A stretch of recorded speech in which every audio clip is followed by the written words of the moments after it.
Good evening. This is Rusty, and tonight I have some of my favorite people. I have JP and Withered Rose, and we're going to get into some talk about Tolkien, Lord of the Rings, The Hobbit, and we're also going to broadly talk about the power of art or the importance of art. And what I mean by that when I say art, it's really a better word is beauty. That give you a better picture of where I'm coming from. And when I say beauty, I mean everything that would what Tolkien would say is and if you read his On Fairy Stories book, it was really an essay. He talks about the human being with the capability of being a sub creator. That's the word he uses. And we'll get into what I mean, what he means by that, as far as I understand him, and all that good stuff. But with further ado, you guys want to introduce yourself and tell me how you came across Lord of the Rings or The Hobbit, and like what your first experience was with it, a little bit about that. So, JP, go ahead. Why don't you start and tell me how you came, across them? Well, what can I say? I mean, I did not realize Tolkien was so wide and depth. And I mean, it was just something that was just so incredible to me as to how I found it. I remember as a kid watching the animated VHS, that it was that sketch art kind of stuff. And it was Lord of the Rings. It was a TV special, and I was just so enthralled with it. And then, well, that had to be when I was like 6 or 7. Yeah, I was still a little tyke. And then when I was about 12, yeah, 12 or 13, the Fellowship of the Ring came out in the theater, and then from then on, I have been hooked. I have gone over a ton of Legendarium. I have been basically almost like, how, like you said, there's comparative mythology. I like to compare the mythology of Lord of the Rings onto Christianity, and then vice versa. I like to do that a lot because it just makes you think so much about the characters. It makes you think so much about the stories. And then, so have you read? I mean, I'm assuming you've read Hobbit and the three Lord of the Rings books. Have you read the Silmarillion and any of his unfinished tales or anything else? Or? I still have the Hobbit and the unfinished tales to go. Okay, so that's awesome that you've read the Silmarillion. I haven't read that all the way through. And I didn't mean to cut you off, but with if Rose is ready to go, he can tell us how he got exposed to Tolkien and what his first experience was.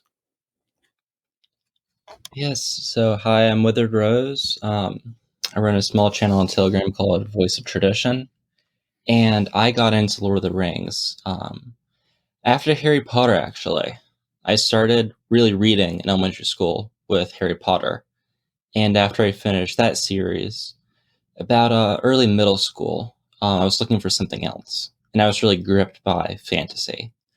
So I was recommended The Hobbit, and from there I went on to read The Lord of the Rings. I want to say 4 times now, so I've read it quite a bit, along with the Silmarillion. And I've actually taken some classes on it because there are some special electives at my colleges that did classes on Lord of the Rings and kind of the inspiration behind Tolkien. So I've looked at Silmarillion and some of the mythology that he was drawing from. Well, that's I didn't know that about you, so now I want to talk to you even more about this. So that's great. The other thing is, well, let me just say how I came across it. My mom read all sorts of things to me as a kid.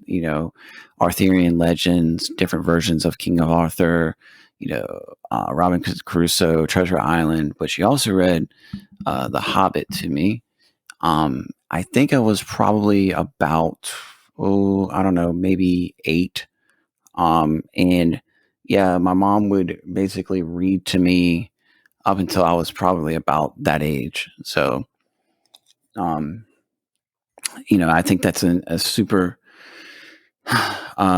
important thing to do with your kids.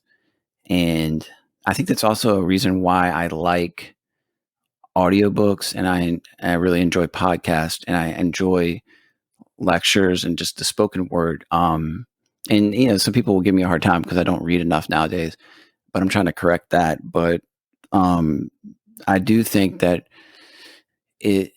there's no diminishment of having it, read to you, or listening to it instead of reading it yourself. It's just a different way of absorbing the story. But obviously, reading it yourself needs to be done, whatever it is that you're talking about, for the most part. But I just thought that, I don't know, I just kind of came across me right now to talk about that. And then, so from here, I thought what we would do is, like I said before we started recording, we're just going to, this is not a movie review step-by-step thing. We're going to talk about, or scene by scene or something like that. We're going to talk about the whole scope of the Legendarium, and maybe I think it would be, just for cohesiveness, go in chronological order as much as possible, and let's kind of, I guess, talk about The Hobbit and The Lord of the Rings, in order, essentially, as it comes up. But if it doesn't stay on order, it's not going to. It's no big deal. And we're going to also, if we talk about everything that I want to talk about, we're going to talk about art more broadly, and what art means to both of you, and the value of it, and that. And I think that for me, I of course, when I read the stories, and when I watched the movies, I didn't know that how important Christianity was to Tolkien until much later. I guess it's kind of embarrassing, but I mean, I didn't know, I read a lot of fantasy as a kid, particularly R.A. Salvatore, who wrote Forgotten Realms. In the Forgotten Realms world, which is, if you're a D&D nerd, you know what that is. And he came the closest, in my eyes, to getting to a type of Legendarium, or a type of world building, and also character development that Tolkien did. I don't think he's as good as Tolkien. I really don't. But I think he came fairly close. And I think that, with Tolkien, I've become more and more over the past couple of years, because of, and I'm not ashamed to say it, because of Jordan Peterson, like 5 years ago or whatever, talking about fairy tales, and and how important those are, and how the lessons that are told in them are very just usually beautiful stories. And whatever the kind of classic fairy tale you want to talk about. And from that, I became more interested in fables, like not just Aesop's, but things like Watership Down, or the Ridwall series, because I'm gonna have kids at some point, and I think that it's really important to decide, like, what you're gonna read to your kids. So having said that, let me just go into just a little bit of basics about the kind of production of the movies. And like I said, we're going to hop all around. This is kind of a stream of consciousness podcast, usually conversation podcast, when I have a guest or two on. So when you look at the movies, they were huge, huge successes. I mean, I think they made a couple $1 billion, and they probably, so each movie roughly made 10 times what it cost to make it. And they were very expensive movies in the early 2000s. And, a lot of the cinematography and the scenes were done in New Zealand, some in the United States. And the director that did them was, of course, Peter Jackson. And you have a lot of good actors in them, like Viggo Mortensen, of course, Sean Bean. I don't really like Orlando Bloom that much, but he's not horrible. And that was kind of, I think, his like introduction to like big time Hollywood. And there are other people, like, I mean, honestly, the woman that played Liv Tyler, her role as Arwen, I think was really good. I mean, honestly, man, I mean, it kind of brings me up to, I'll stop talking here in a second. It kind of, when I think about the characters, maybe we can get into that next. Who made the biggest impression on you? Let's just go with the movie instead of the book right now. And just as far as, because I think it could be the book too, though. But like, was there a character that you, I don't want to say identified with most, but you felt like was the best, or you were inspired by the most? For me, I basically, for whatever reason, I liked Arwen, Rivendell, that whole thing. I love the elves the most, even more than the humans, basically. So with that said, JP, why don't you tell me what character, or, two characters that you thought made the biggest impression on you? All right. Well, I mean, more so characters, they did a lot, and they obviously did set a lot of the tone of the story, which is not surprising. But the friendship between Frodo and Sam, and the friendship that was developed between Gimli and Legolas, were two of the things that stood out a lot to me. Because of Frodo and Sam, if it wasn't for Sam, Frodo would have never got to Mountain Doom.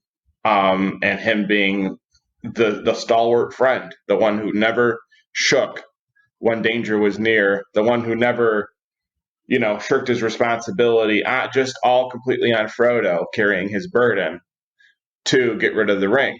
And ultimately, that friendship lasted them for the rest of their lives.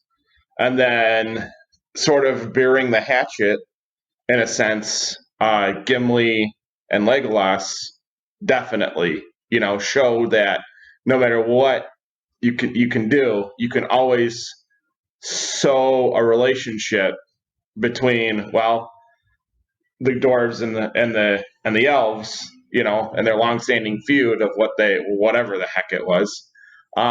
They showed that we can rise above this because there's an outside force of evil that we must defeat. Otherwise, if we fight amongst ourselves, sounds like a side of the political spectrum, I know.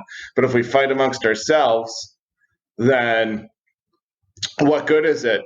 Whereas the oncoming evil is headed at full steam ahead, and we're sitting here bickering with each other about something that happened that our ancestors were involved in, and we're not even dealing with it right now.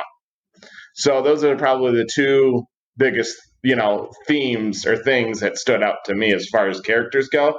As far as a favorite character, that's a really tough question. I can't pin down a single favorite character I have. I guess the character I can relate to probably the most is probably Gimli, because he's stout, He's a little pudgy, and he is not afraid to get his hands dirty and talk some smack. So I guess that's one of my favorites. I can see that. That's great. You make a good point. Like, I mean, when I say Arwen is my favorite character, I really, I'm like you. I mean, it is hard to have a favorite one, I think, but that's interesting. Rose, how about you? Well, I have to agree with JP about Sam. He has been my favorite character. He's a lot of the characters I get attracted to in different novels, but also movies, are the support characters, particularly those that go out of their way to help someone. Because I kind of see myself in that, and I see what I want to be. But JP put it very well with Sam, so I'm not going to try to add on top of that. But I guess another character of mine that comes close to it, although he's not talked about a lot, is in the Silmarillion. And that's Eru Luvatar, and he's the god of the universe. And what strikes me about him, and this is something that I think about a lot, at least once a week, although, Iluvatar only plays a very small role in the Silmarillion, and hence a very small role within the entire series as a whole, is that he sings the universe into being.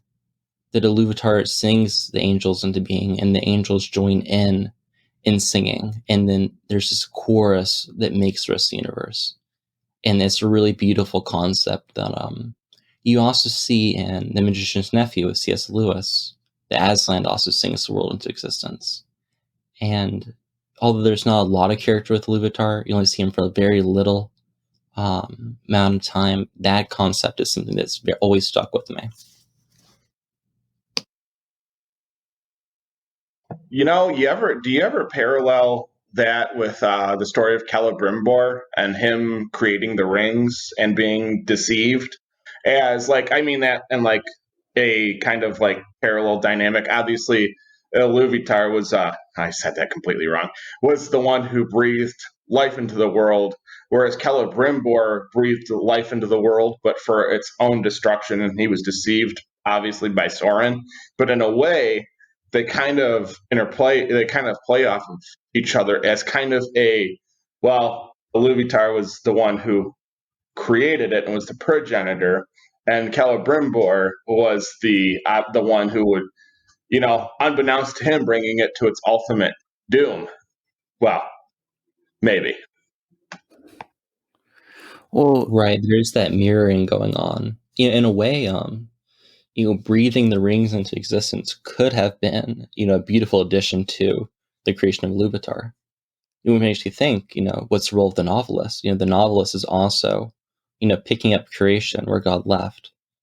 And, a good novel can be a beautiful addition, but there's also some very ugly novels out there as well.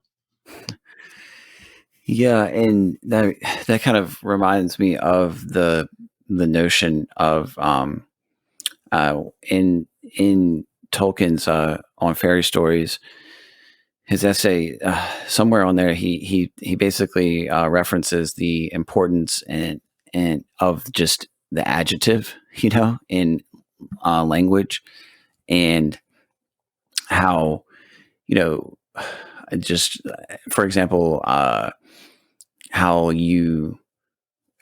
say you're if you're talking about blood, and red can signify blood, and obviously blue can signify the sky or what have you, or the water, and it's just on a fundamental linguistic or communication level, and it's important to realize that Tolkien was a master linguist. He was a philologist, which is the study of the origin of language.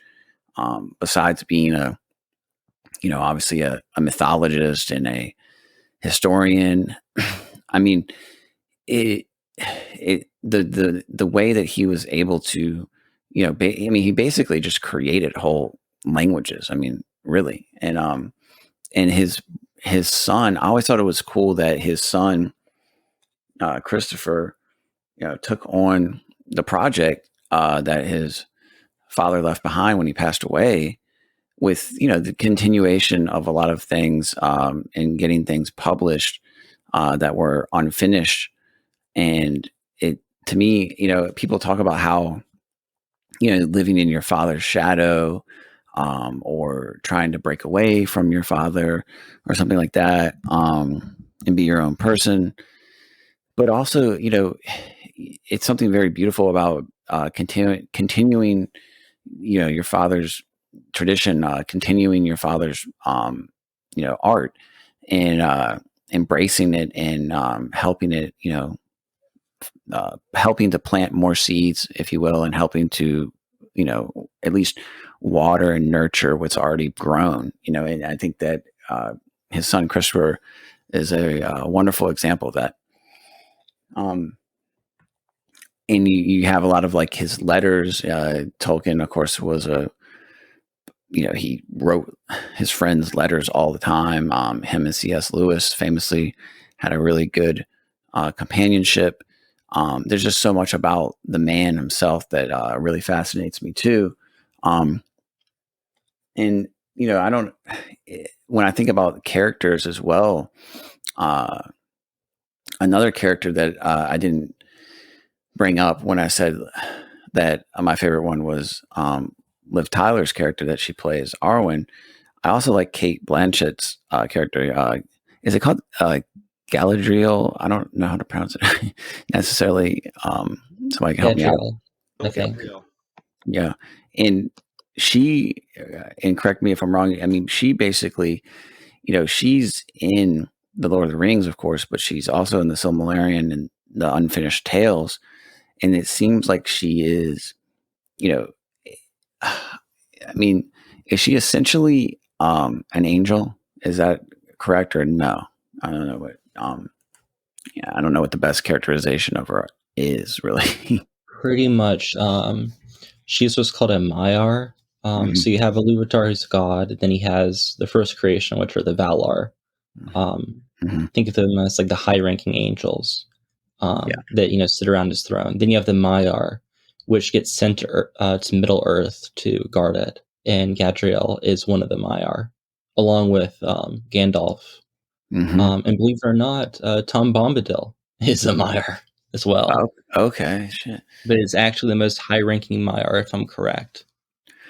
Why do you think either one of y'all or both of y'all, jump in with this question I have? Interested in hear both of you's take on this. You know how famously Tolkien said that it wasn't an allegory, and he didn't like allegory. Do either one of you really? Either, if you don't know his reasoning behind not liking allegory, maybe you can speculate about it and what you think about that in general. I think I've dug down this rabbit hole before. Yeah, actually, I listened to something Alex Jones did, believe it or not. He did a special on like the allegories of how obviously, what he likes to tout.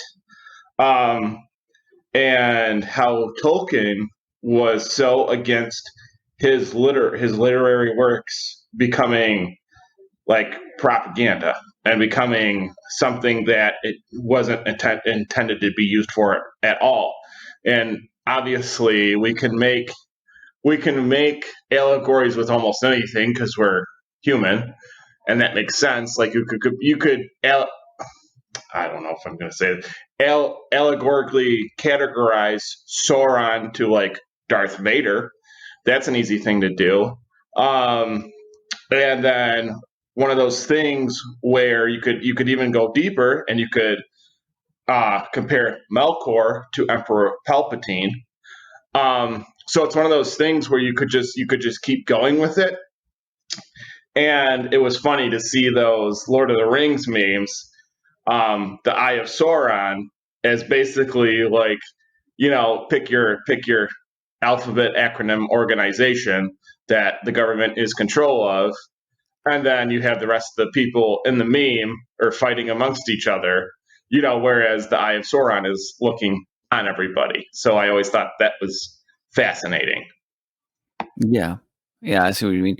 And I mean, to me, I guess maybe his distaste for allegory is he doesn't want people to think that there is a I don't know, like a political message, or some type of hidden message in his story necessarily. But it's interesting that you know he his Christianity influenced his story, and just like your Christianity or your faith, whatever your religion is going to permeate throughout all that you do if you are a real believer, a true believer, and again, uh whatever faith that you uphold. So Rose, what do you think about allegory, and your take on that, as far as Tolkien? Yeah. I think, Tolkien was getting something very important with art. That if you say something's an allegory, then you're going to cease to look at, the novel, Lord of the Rings. You're going to try to decode what is Tolkien meaning, what does this stand for? And you miss the thing itself. And I think that's something that does need to be guarded against. Now, we do know from different biographies and some of his notes that he intentionally added Christian, but also Norse symbols, different symbolism into the Lord of the Rings to create its own mythos. So there are things we can talk about that definitely do have Christian elements or Nordic pagan elements in them. But I think, for him, what we might call allegory is for him part of the story. When you can look at these different, symbols that go beyond the novel itself to different historical moments, let's say. We can talk about different battles. Mm-hmm. Perhaps, the final battle at, not at Mount Doom, but, a little bit outside of it. You're reflecting his own experience with the Battle of the Somme when he fought in World War One. Mm-hmm. But I think there is a type of violence that's done to the text when we say, all right, this is just his way of coping with the Battle of the Somme. Or he wrote this because he was trying to explain, a message, but he wasn't able to write it in prose, so he had to, make it into a story. There is Lord of the Rings, and that's his own world, and we have to focus on that. Yes, there's different symbolisms. There's different, meanings that go beyond just the story you're reading, except they're embedded in them. And I don't think you can take them apart from each other like you would in the popular notion of an allegory. Okay, exactly. I see what you're saying. And I think it's also worth bringing up that Tolkien was, in a lot of ways, he was kind of, I guess, he kind of lamented the fact that a lot of the myth in the British Isles had been lost, so he was, in a way, being and to use a word that he coined, or he popularized at least, he was being a sub-creator, and basically, and he uses the word sub-creator because he basically says that humans cannot really create anything, right? Because God created us and everything.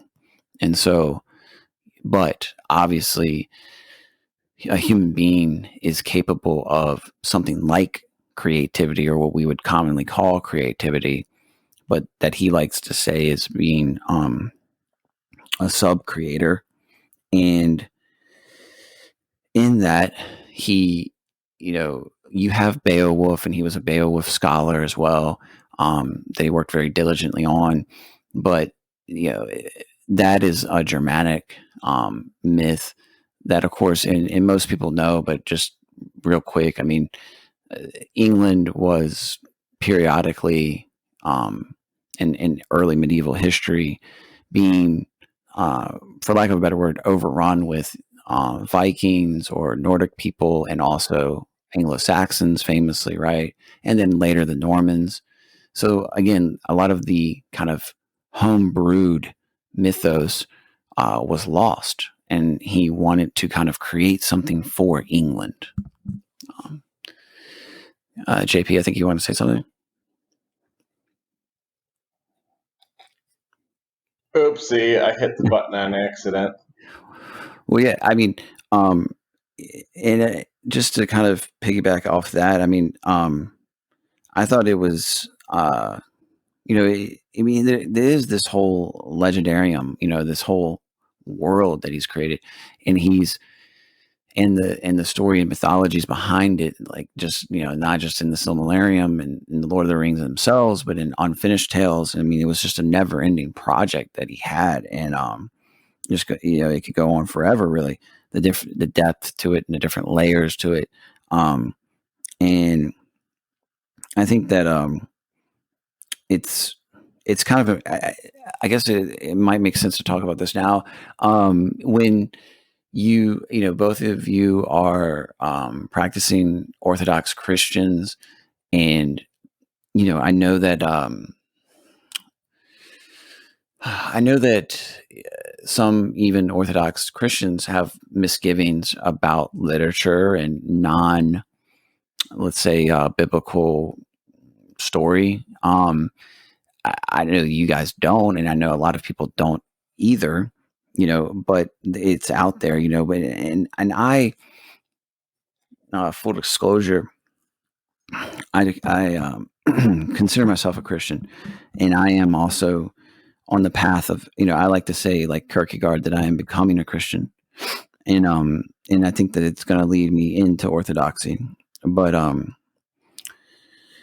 haven't yet made that journey complete yet. I'm in the I'm going that way, God willing. There are guys like, I don't know if you're aware of these people, but there's someone called Father Andrew Stephen Damick. He has a Theoria channel on YouTube. He also has a podcast where he has different podcasts, and he talks about Lord of the Rings a lot on one called Amon Soul. You have guys like Jonathan Pachow, famous iconographer and very good keeper of lore. And then you have this guy, Nicholas Coder, or I don't know how to pronounce it. It's like I think it's, I'm not sure what the Eastern European background of Nicholas Coder is, but he is a really cool maker of fantasy and fairy tales. And all these people are Orthodox Christians. And so it warms my heart to hear people that are way more theologically steeped than I am to basically say, look, it's fine that you read these stories, right? And it's okay. Even if it's not, Tolkien, who was a Catholic, or C.S. Lewis, who was an Anglican. They're both Christian men. You can read other fantasy. And I think it's important. There was a saint, and I cannot remember who it was, but he said that one must be a poet before you become a Christian. And what he basically meant was not just in the lyrical sense, like you're going to make, sonnets or, some type of real poetry, but that you had to experience the world like an artist before you could experience it as a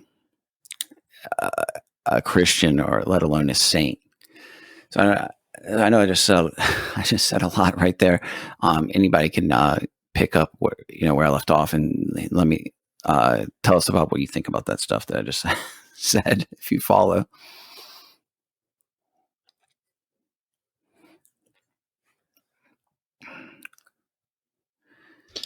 Yeah, I never really got opposition to any sort of narrative that's not explicitly Christian. Kind of the way I look at it is that all great stories follow certain patterns, certain archetypes. Jonathan Peugeot does talk about this. There's certain archetypes you see, right? You have the young boy that starts off, it's going to become the hero, Luke Skywalker, for example, right?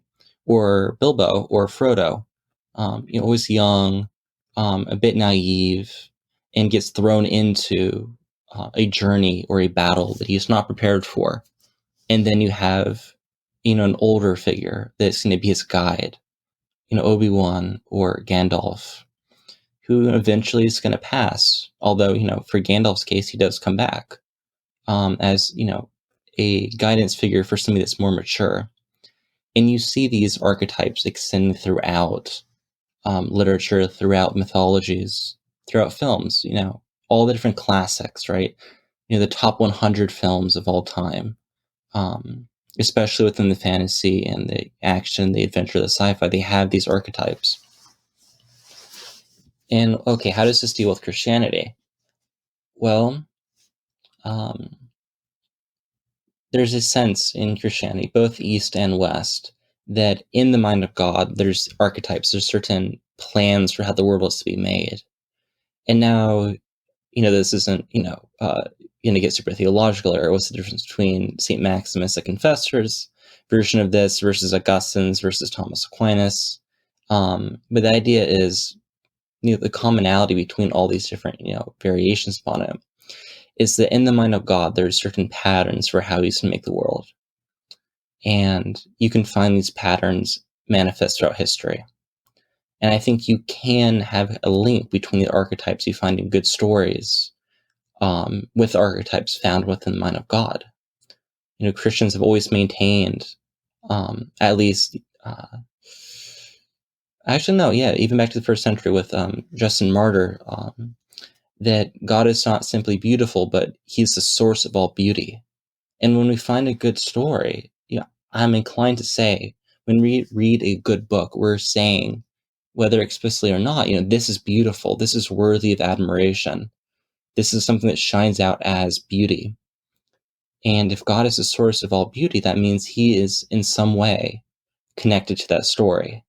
And we could explain that connection, perhaps, I'm no theologian, but perhaps through these archetypes. We find in stories, but we also find it in the mind of God. So I guess it's kind of a long way of saying is that even if, the story isn't written, even if this isn't Narnia by C.S. Lewis, even if the author is not Christian, you will still find connections to God in these other stories. Although, some are less than others. Yeah, that was well said. I think that when another thing that is tangentially maybe related to this notion, I think of just the kind of, I guess, the idea that we are we're not all spiritual. We're embodied and we're human. We're not angels, so to speak.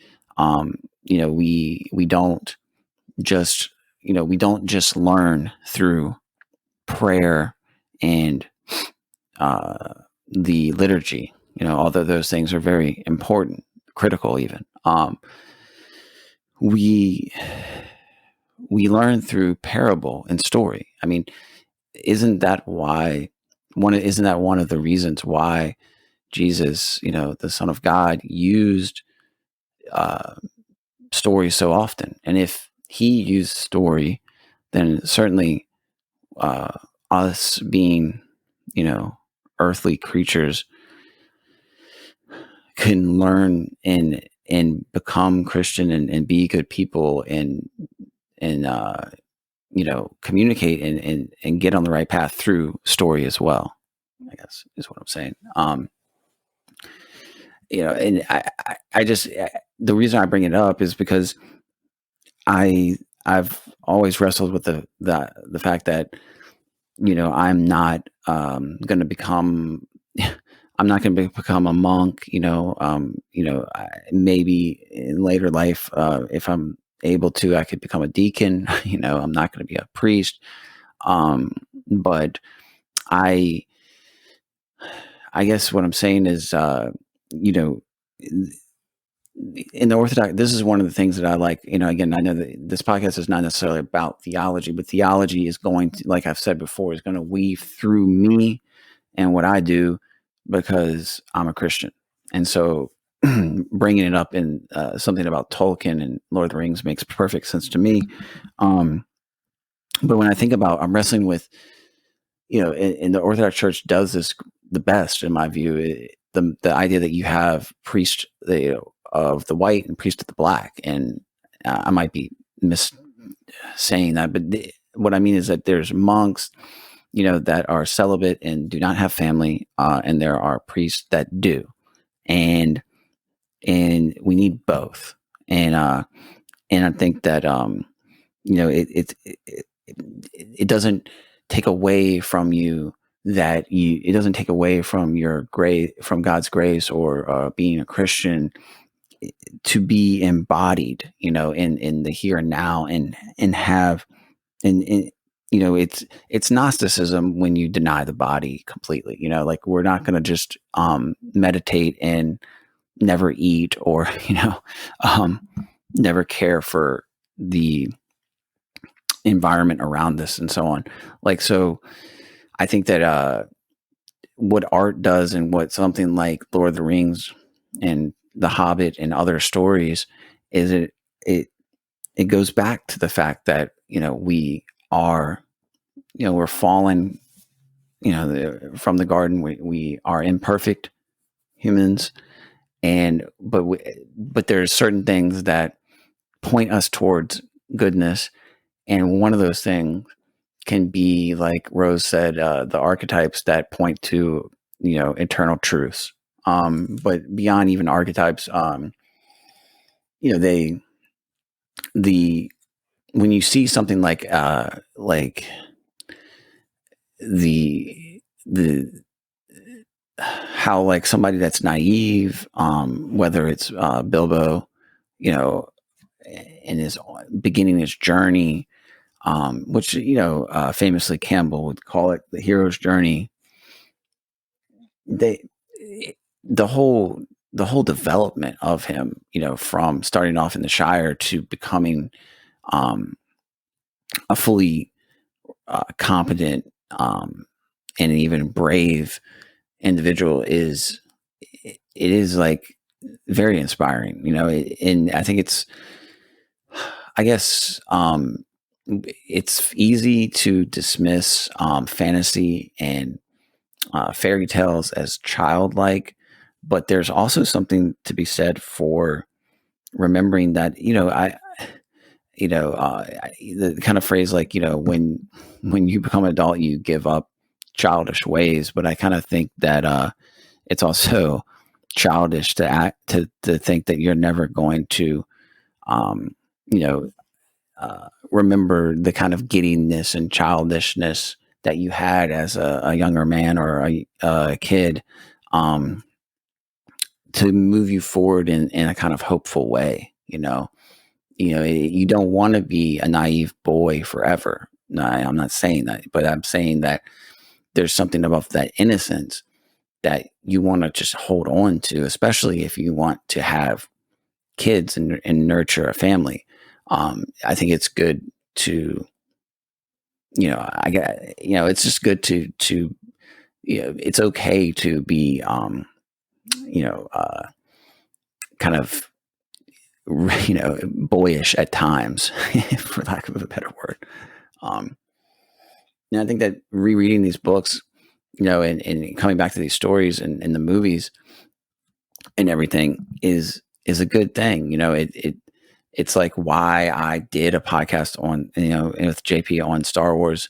Certainly I don't look at it the same as I did when I first saw it, but that's neither here nor there. It doesn't diminish or take away from it, or the truths that it says throughout it.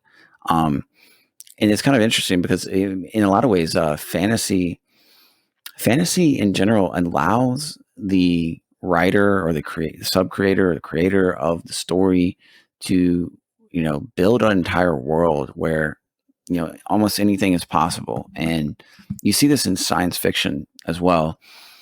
But in today's world, I feel like we are in so much need of kind of having discussions about possibilities, and that's kind of what the child at his best brings about in my eyes, is that the possibilities are endless. The wonder is always there. The, awe of God's creation is just, you can see it in kids that have not been, haven't been mistreated or, had their wonder snuffed out. So, JP, what do you think about that? That last part you said was really wholesome. It made me smile from ear to ear. Yeah, I mean, wow. That does bring me back to when I was a kid. And I mean, there's certain parts of you that obviously I feel that die away and come back. There's like old feelings, like when you hear a song on the radio and you're like, oh my God, this brings me back to, and then you just say it.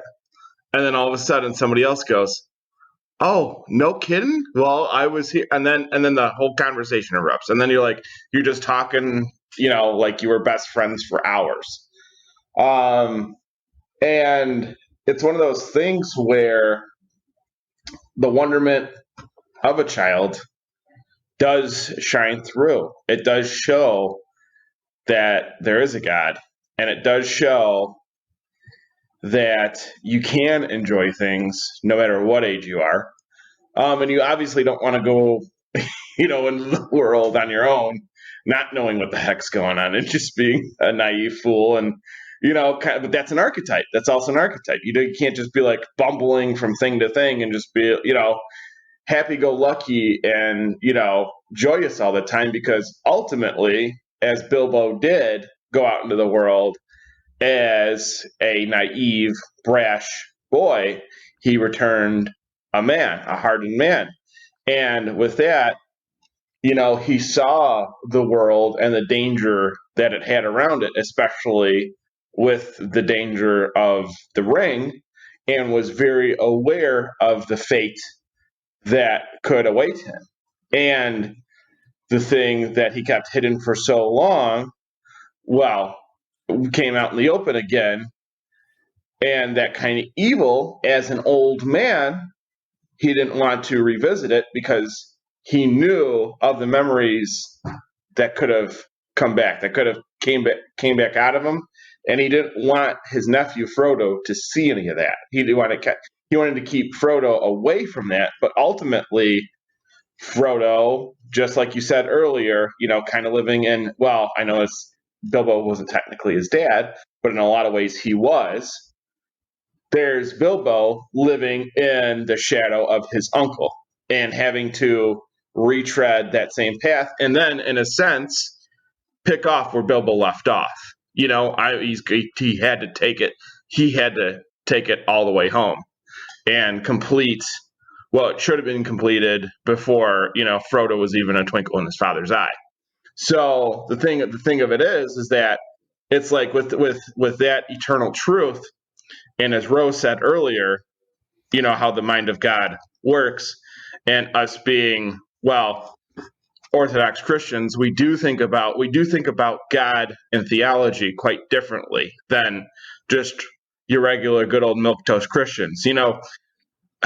As a kid too, this definitely comes across the board. I remember seeing those awful infomercials, or I mean, whatever you want to call them. I can't even remember. Of people selling their version of the Bible, and you got this guy on TV saying, "Oh, in 20 pages or less, you're going to understand the words of God. But if you don't give me $20, well, the devil's going to come and visit you." And it's like, oh, great. That's a wholesome message. That's a way to really rope in the viewers. That's the way to do it. And the thing of it is that it was like, that it's like, to me, I was like, whoa, wait a minute, buddy. You're you're trying to be well, the Rose will love this one too, this reference. You're trying to be a member of Slipknot in the Hanson brothers. I mean, like, you're trying to be, you're gonna sing a hardcore version of Umbop now? Come on, bro. Like you gotta pump the brakes here, because the thing of it is like, the evangelism is so different. And obviously, I kind of like to tout the fact that I'm Greek, even though I'm probably a little minute part of it. It's the liturgy was the only thing that spoke to me, and the beauty of it brought me out of a naive way of thinking too. And with that, it's like, I kind of always had a philosophical mindset, and you touched on it earlier with Gnosticism, just being like, oh, don't need anything, bro. You're just going to get to such a higher mindset. You're just not going to even believe it. And then you're just going to condition your body and stuff. I've done that. I've been in the martial arts. I mean, I've done that. It gets you somewhere. It gets you to a place to where, yeah, your body's pretty much physically conditioned to be just a fighting machine. Even though I'm not really an aggressive person, which doesn't make sense. Well, I guess it kind of does. But then you bring it back. And going to something like a Protestant service, I was like, no, this is just more of that televangelist crap. This is just somebody telling you what to do, how to do it, and trying to be the ultimate authority on anything. But the only authority they had was empty. And then obviously, about all the controversies going on with, the Catholic Church and stuff. I'm not going to get into that. No need to do it here. And then, riding that train for a little bit and then seeing where that goes. Well, I was to plenty of masses, and this was kind of growing up into my teens. Couldn't find it either. I was just kind of like, But the only thing I kept going back to was the liturgy and going to church on Sunday, the designated day, and keeping it that way. And I was like, you know what? I'm going to make a strong commitment after college, because we all know how college can be.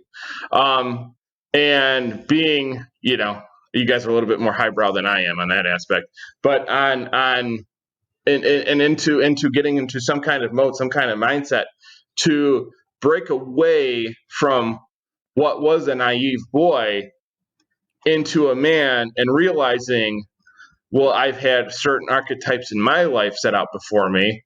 My Gandalf was my Papu, God rest his soul, and giving me that sage, that wise wisdom of advice, and not really living in his shadow. His hand was firm. He was old school, but it was firm for a reason. He only did it because he loved you. And I'm not talking about him like beating me or anything. That I'm not talking about any of that. But when he said something, well, you better have some respect and do it. That kind of deal, the old school mentality. And to have that, it's like, it makes you realize, like, oh, you know what? There's situations I found myself in where I probably have said this before. Crap, he was right. That, I was like, oh crap, an epiphany. Well, how do I get out of this situation? So it was one of those things. That was a bit of a personal rant, but why not, right? And it brings you into those things to where you can recognize with these characters and what they're going through, and there's definitely a humanity to it, even though they're fantasy characters and they're not technically human, besides Gondor and Rohan. Well, yeah, I mean, it's to me, it reminds me of the kind of phrase, like having when I was talking about the innocence of childhood, and I want to like compare that with the Hobbits, obviously, in a lot of ways, but there's also the Russian kind of folk tradition of the wise fool. We talked about, like, you don't want to be too naive, but there's some wisdom in sometimes the fool. You see this, I think, in some ways in Smeagol, in a way he's kind of a fool, but he's a complicated character, honestly. But with the hobbits themselves too, sometimes they're pretty foolish, but there's also a wisdom to them, like having faith like a child, that phrase, versus, coming to God or coming to wisdom, a more kind of intellectual, analytical, studious type of way. There's not just one path to the truth. Obviously, there's different dimensions to all this, and pros and cons, and different benefits that you get. And I think the Lord of the Rings does a good job of kind of illustrating that through, through the nuance of each of those main characters' development across the movies or across the books. And I always think about, like, I don't know, like, what for you guys, I guess a good segue is from here to talk about, maybe Rose can kick this off. Tell me what your favorite scene, or a scene that sticks out to you in any of the three Lord of the Rings, or even The Hobbit, if one comes to mind, that you thought was pretty moving or profound, since we're kind of jumping around here. And then I'll, let JP go again, and I'll tell you guys mine. Yes, but before that, I want to add something really quick about childlike wonder, in the idea that fairy tales are for kids. I don't think you can properly grow up without hearing fairy tales or without that wonder.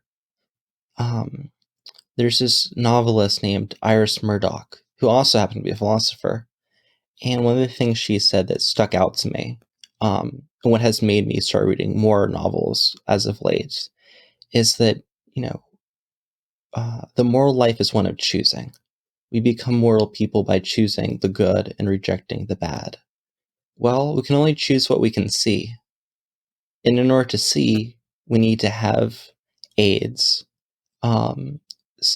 Novels like Lord of the Rings paints us a much bigger world. It shows us what heroism is like. It shows us what it's like to be vulnerable and means to be a good friend like Sam. And it expands our world. So while there is a definite, childish element to it, being lost in another world, this kind of escapism, if it going to Neverland with Peter Pan, there's also a real sense in which reading Lord of the Rings is incredibly helpful to our moral development.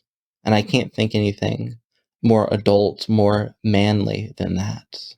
Yes, and before you tell me a scene, to just kind of go off of what you just said, I'm reminded of when you said the word escapism. A lot of people's objection to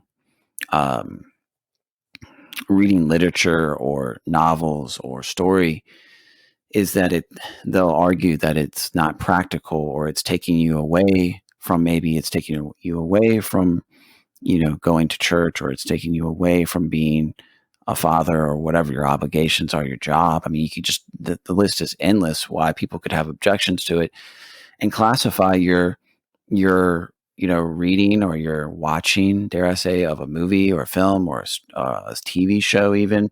Of course, there's all types of garbage out there. But, and, you guys know that,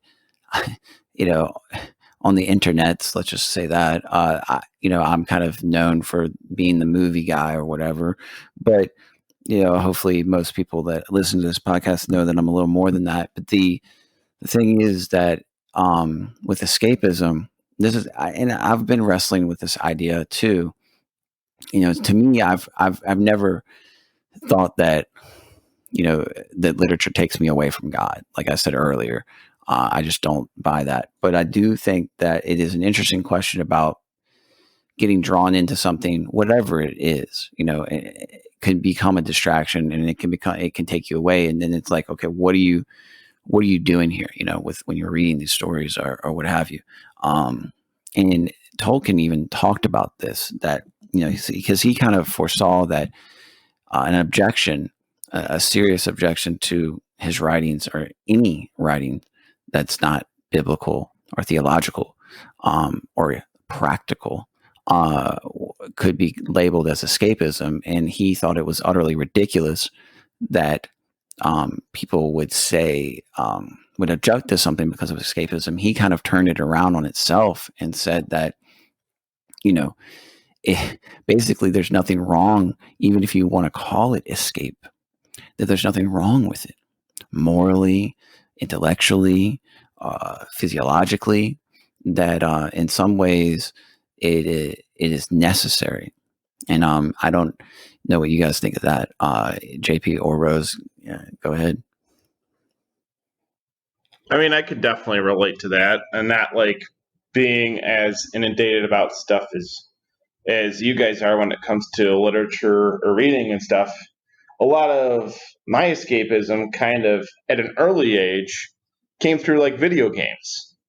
And then it progressed to learning how to play the guitar. And then it progressed to hanging out with my friends and just doing stupid stuff.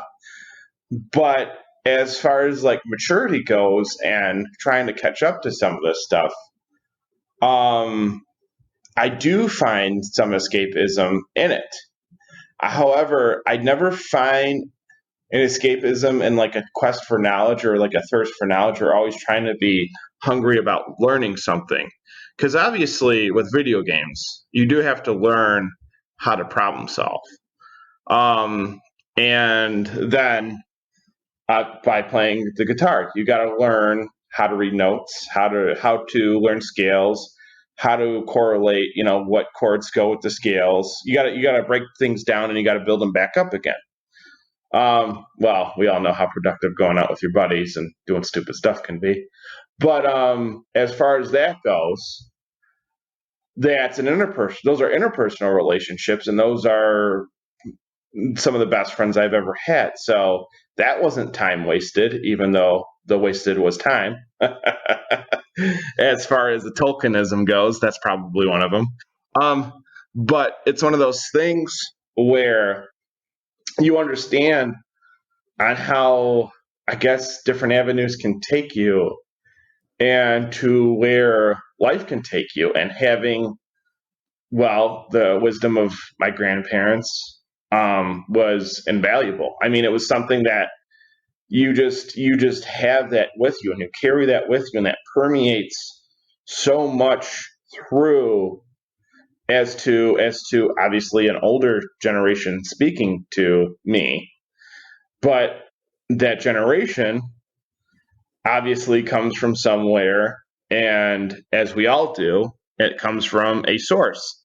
And I really like the fact that Tolkien used the term subcreator, because that's an astonishing way to look at it.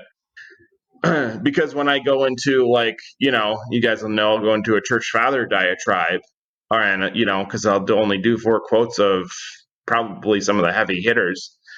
I don't really go into it with a script or anything. I just go completely off the cuff, and I want to relate as best as I can, not only to fellow Christians, and in particular fellow Orthodox Christians, and people who are interested in it or want to carry on and continue their journey, God willing.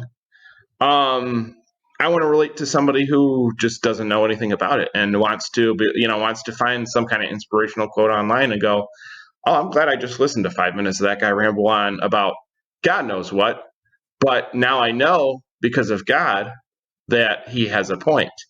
So the thing of it is that it's like there's certain things that bring you back to something, and there's certain things that carry you on and carry you forward.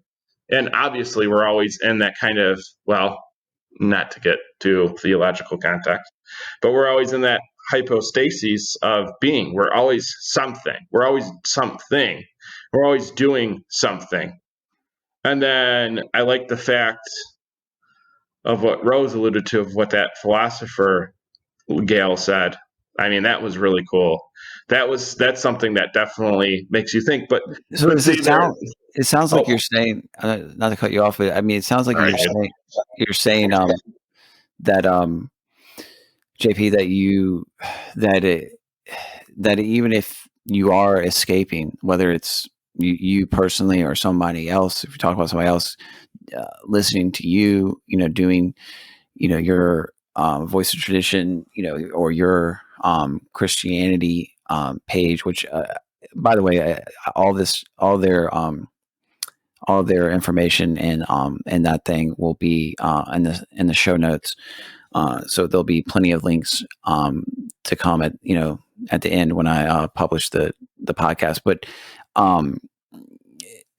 it sounds like you're saying that essentially, even if you are, let's say, escaping, that in escaping, you may find your way to a truth, to God, to something even practical, if you want to take it that way too.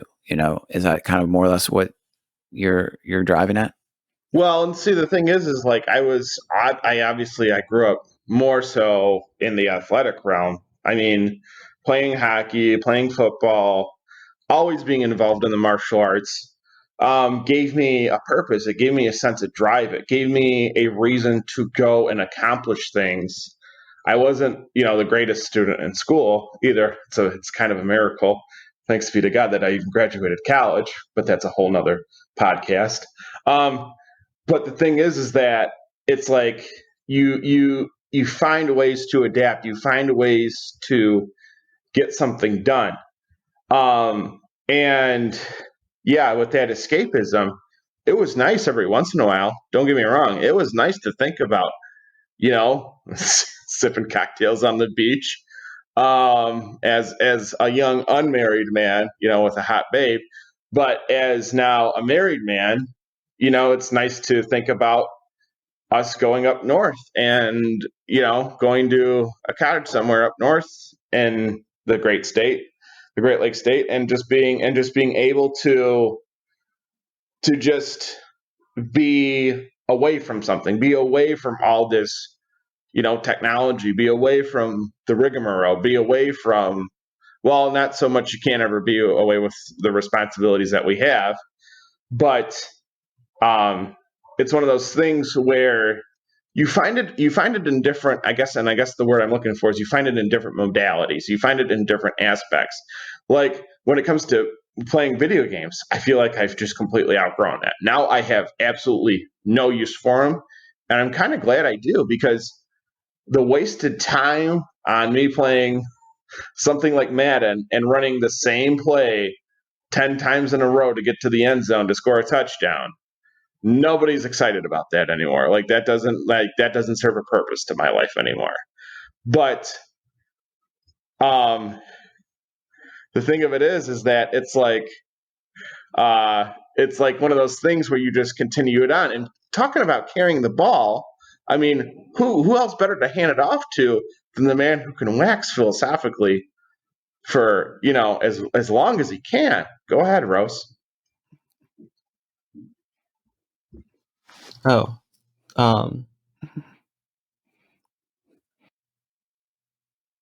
yeah, sorry about that. I lost my train of thought. So, like, just address what do you see as both the danger of escapism and maybe why it might not necessarily be. I don't know. I mean, maybe I don't know exactly how you view this. Like Tolkien basically said that escapism isn't really necessarily by definition a bad thing, even though a lot of people, especially on the right, I'm thinking people that are very not just theologically minded, but very serious people. Regardless of their inclination to God. What are your thoughts on escapism?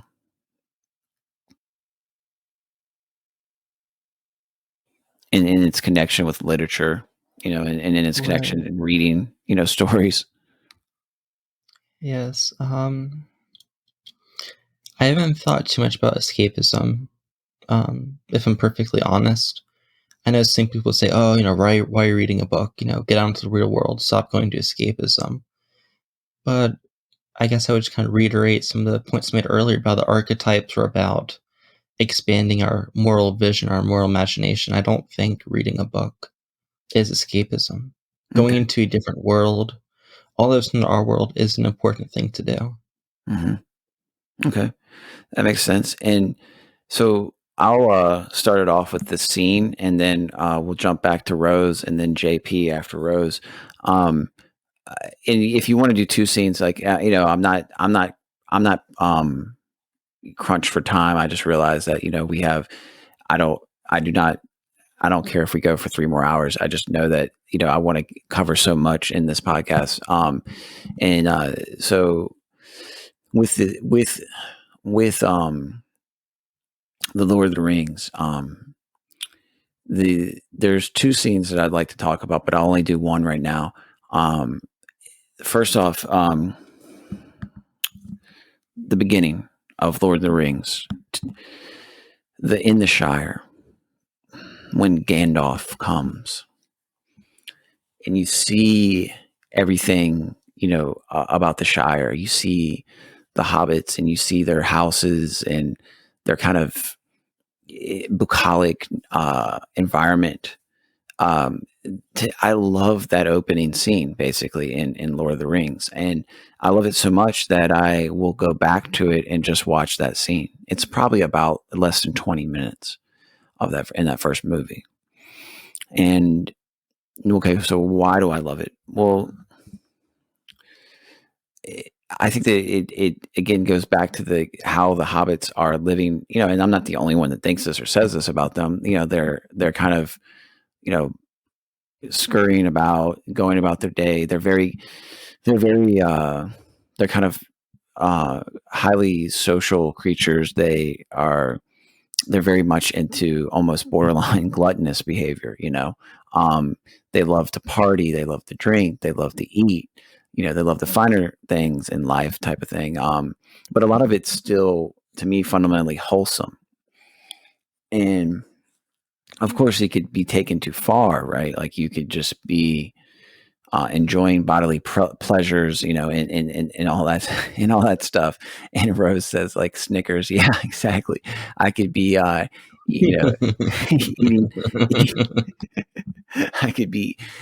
We all know I struggle with the sweet tooth, so maybe that makes sense for people listening. Why I would enjoy me some Hobbit, kind of lore, and it's that, it is that. But they just, even when like Bilbo or someone else is kind of, he'll be complaining about like the minutia of life, like getting too much mail or having to do this or that, and it just kind of reminds me of the my life, or most people's lives, how we get caught up in the bullshit, and but at the same time, they're always bringing it back to like having a feast and gathering with their family and their friends, and it's very happy, so that's why I really like that scene. And then when you have Gandalf coming in, like everyone's so excited, and he comes, and there's the whole show, and where he's doing the fireworks, and it's like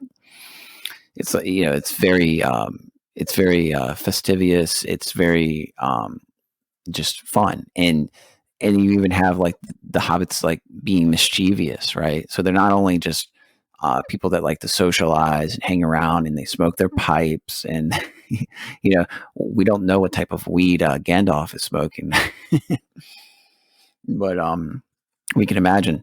And I think that that's part of why I really enjoy the first one, the Fellowship of the Ring, so much, because you get that really good wholesome scene in the introduction, and you see how very serious the matter is that Gandalf is coming with, the ring, and of course that whole thing. But before you get to that, before you go on the journey, and it's kind of like, in a lot of ways, how you begin and how you end it, I just come back to the Shire, and it makes me really joyful. So Rose, what is one of your scenes that you'd like to talk about? So although I am a book supremacist and I love the books a whole lot more than the movies, my favorite scene is from the Hobbit movie. And it's where Galadriel is turning to Gandalf, and they're discussing, the journey to Smaug's cave, and she asks Gandalf, why the halfling? And then Gandalf turns to her and says, Saruman believes there's only a great power that can hold evil in check. That is not what I have found. I found it is the small everyday deeds of ordinary folk that keep the darkness at bay. Small acts of kindness and love. Why Bilbo Baggins? Perhaps because I'm afraid, and he gives me courage. And this scene stood out to me because so many people, at least that I interact with, they see the evil that's in the world, and they think that you need to have some big change, some big mass movement. Only if we had kind of the savior as our presidents. Whereas, evil is something that you see on the day-to-day, and it's in small things. And, I got made fun of one time for saying this, but, if we all just, inserted a little bit of good into our day-to-day lives, even if that's just holding a door for a stranger, that's the little things that add up. And, seeing somebody like Gandalf, right? I mean, this powerful, powerful wizard, who in the Silmarillion we find out is, an angel. So he's not just a powerful wizard, but he's a celestial being. For him to say this, he's saying that, I can't do this, even though I am, an angel who's, fitted to be a guardian over the earth. Rather, it's a small hobbit, who's much too small and much too weak, but is able to insert that little bit of good in their day to day. And to me, that's something inspiring, and it's something that's motivated me to do a little bit of extra good in my day to day life. Yes, that's a great point, and I think it's really easy to lose track of that. It's just like how things. I don't know about you all, but I think that things usually don't fall apart all at once, right? Sometimes they do, but often it's a little bit at a time. Just chipping away. That brings about a collapse, either of a society or a country or an individual. And the same is true in reverse, though. You can't. I can't become a good man overnight. I can't be what I want to be or what I imagine or hope that I will be. I have to enact real behaviors and follow through in order to become that. And like Rose just said, small acts of kindness is one thing. There are many things that you can do, and I think that is very important to keep in mind. So thank you for that. JP, what's a scene that you would like to talk about? Well, talk about pigging back off of Rose and what he said about the small things adding up. And talking about something as big as Gandalf is and as much of an influence he has, I'll get a little bit more naturalistic with it. When Merry and Pippin realize that the trees talk, and that was so cool. Just the voice of Treebeard alone just in completely engrosses me. Whenever I hear something Treebeard has said, once again, the old wise man archetype kind of permeating through. Seem to be following a theme here. That he pointed out, and I don't remember the exact quote, but him pointing to the pits of Orthanc, or Isengard by that point, and saying that he can feel his family dying, and the engine of war is upon us, and it is up to us, meaning the trees and the good of Middle Earth, to come through and knock this evil down. And if they all unify their forces, and in a sense, in mass, is as little as they are, is as little as they were compared to Sauron's and Sauron's. That with that little bit of good, they could overtake any evil that was upon them. And I have to, yeah, that I'm so, it's such a, I'm so happy that you brought the trees. I was just thinking, like, I made a little note to myself to talk about symbolism a little bit, and in Tolkien's reverence for trees. And I don't know what you call that. Carl Jung would call it synchronicity. Uh, and the Jews would call it, what is the word for it? I don't know. There's some, kesma or something like that. I don't know, but there's some other Chutzpah, I think. Yeah, it's like where something comes across your brain, and it all synchronizes at the right time, and you're like, boom, or you're thinking it and someone else thinks it. So yeah, I mean, so people don't probably know if they're just kind of casual fans of the Lord of the Rings, that among all the things that Tolkien is known for, he had a deep reverence for trees, and I share this with him. I just love the symbology of trees. Take the idea of not just the acorn becoming the oak tree and all that, all that entails, the telos in us all, and the telos that's in a tree. You also have the fact that the trees. So we have to remember that the Germanic people and the Celtic people had a deep I guess belief in trees, from what we can gather, as far as their symbolic importance.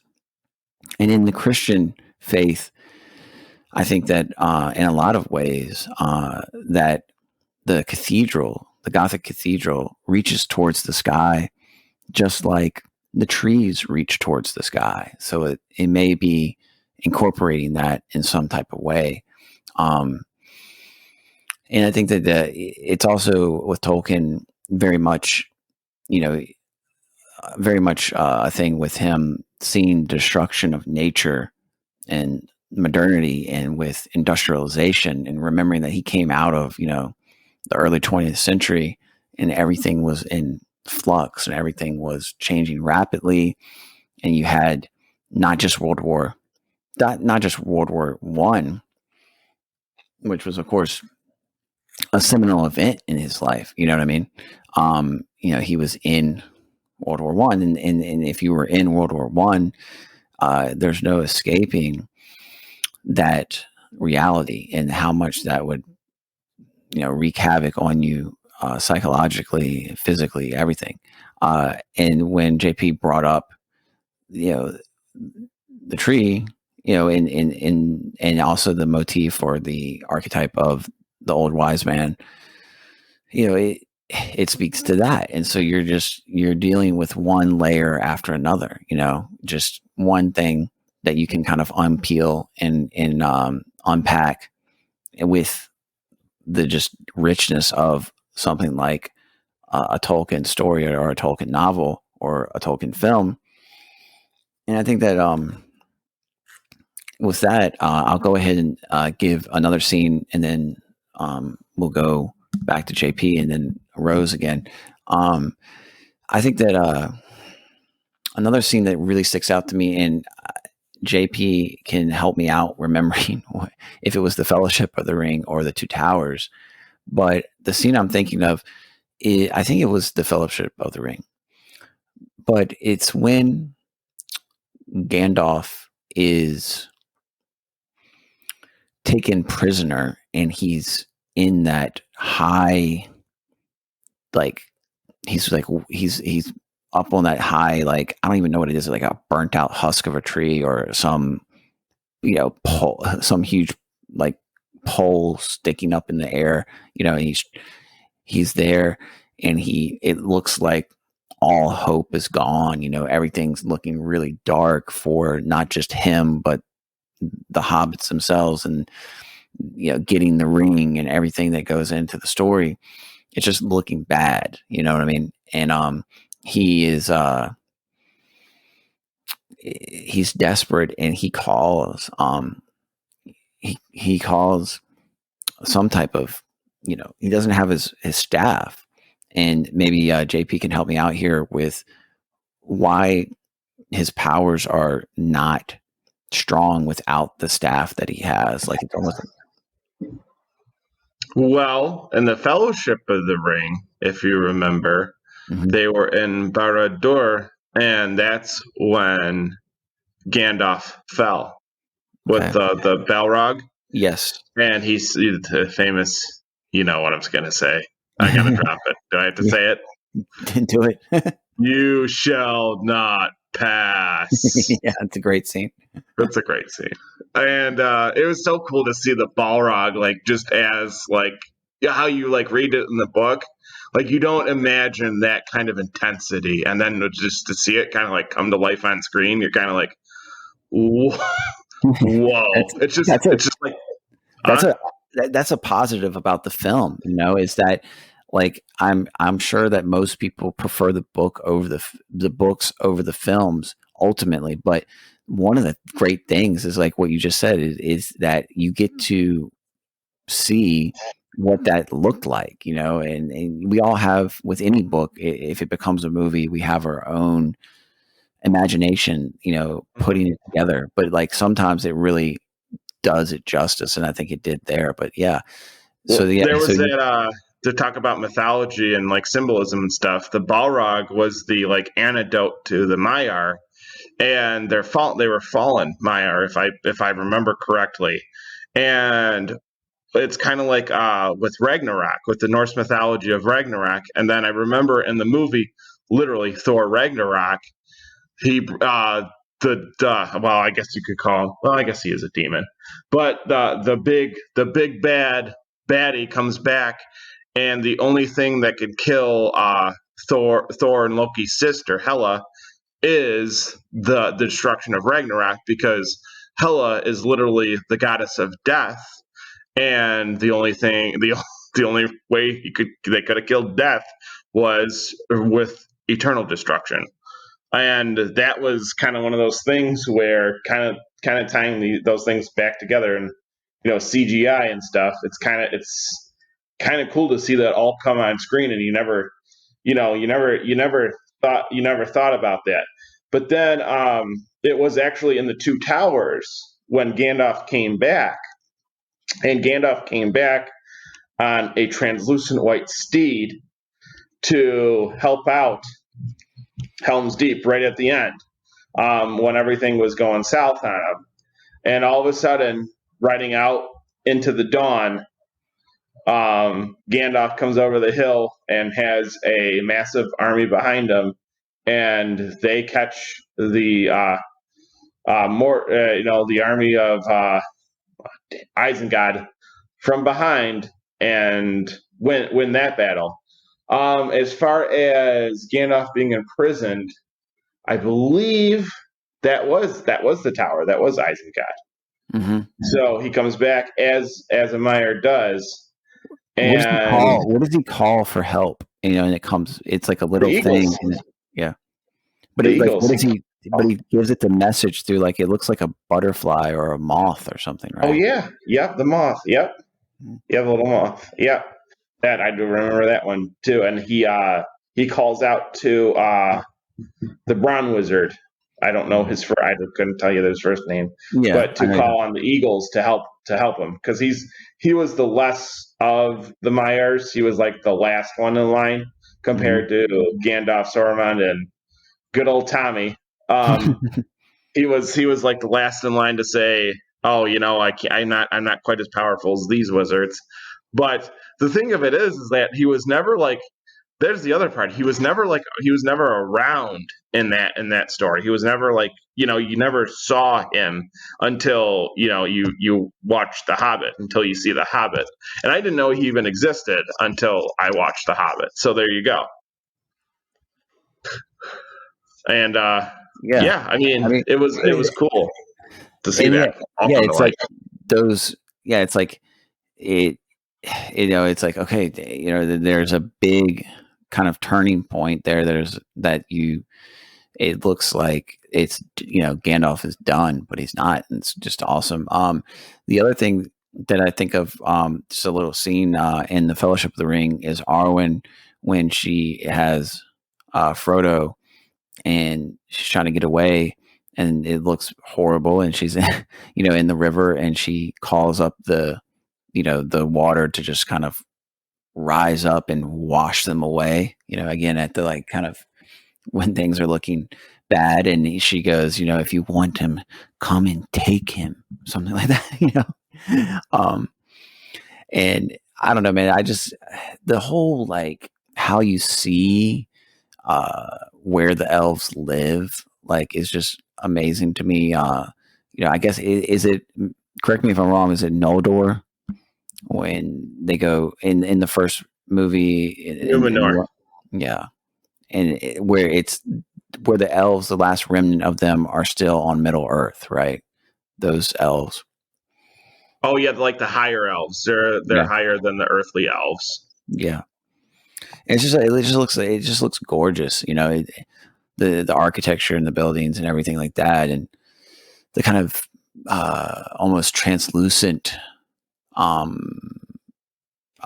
like glow that they have a lot of times, and like Gadriel's character especially, but even in some of the other elves occasionally, like with Arwen too, you see this kind of glow around her, and that's really cool. Withered Rose, so what's a scene in any of the movies, another one from that you enjoy that you think is impactful? Another scene, I don't know about impactful, but I think just in terms of cinematic rather, beauty is in the Two Towers, where you have, I forget which hobbit is out fighting which one's in the castle. So you might have to help me here. There's the one human fortress that's being invaded. And no, it's confused. There's two scenes going on at the same time. There's a battle scene, and there's also one of the companions of Frodo and Sam. I forget their names, unfortunately. And he's singing to the king. So he has this very beautiful song that's being sung at the same time as is going back and forth between this very gruesome. Yeah, thanks, JP. Merry and Pippin. So Merry and Pippin are both there. One is singing this very beautiful song to the king, and the other one is out fighting in this very, very gruesome battle. It's definitely the most tied battle that you see. There's kind of a stalemate, and both sides are just going down hard. Bodies are dropping, and there's no clear victor. And that, in terms of, cinematic, if I can say the word right, standpoint, that was very beautiful to me. And although it hasn't made me reflect a whole lot as other scenes did, it definitely stood out to me as a high point in the second movie. It's very beautifully done. And of course, it's inspiring in the Return of the King. The ride of the was it the Rohirrim? You know what I mean? Like when all the knights are like in display in their full regalia. There's a couple of these battle scenes that are just like epic, and of course, in the Return of the King again, Aragorn's speech, and I think that did either one of y'all know that I think the word Aragorn means revered king, revered king or something like that. I'm not exactly sure, but I think that's what it's supposed to stand for. So that's what's cool about like him being a linguistic expert is all the names mean something. Yeah, Aragorn is like Reverend King or something like a king. I know Frodo, the word Frodo, it comes from Germanic because it sounds Germanic. But it literally means ring bearer. Okay, Um, yeah. and then Bilbo, I forgot what Bilbo. I definitely or Gandalf, I do remember. Of course, I remember Gandalf. Like wise sage, wise man, or wise wanderer was another one, which fits Gandalf perfectly because that's how his oh crap, what was the line? Oh, I don't like you as half, or was it Bilbo? I don't like you as all as half. Yeah, that was Bilbo. I don't like you as half as I should.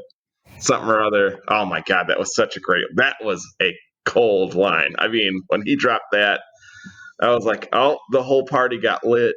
And after that, I mean, it's like there's so many timeless lines in that where Gandalf said, "Not all who wander are lost," and that's how you got, man. And that makes you think about beauty a lot because there are things that are wonderful and things you have to go out and find.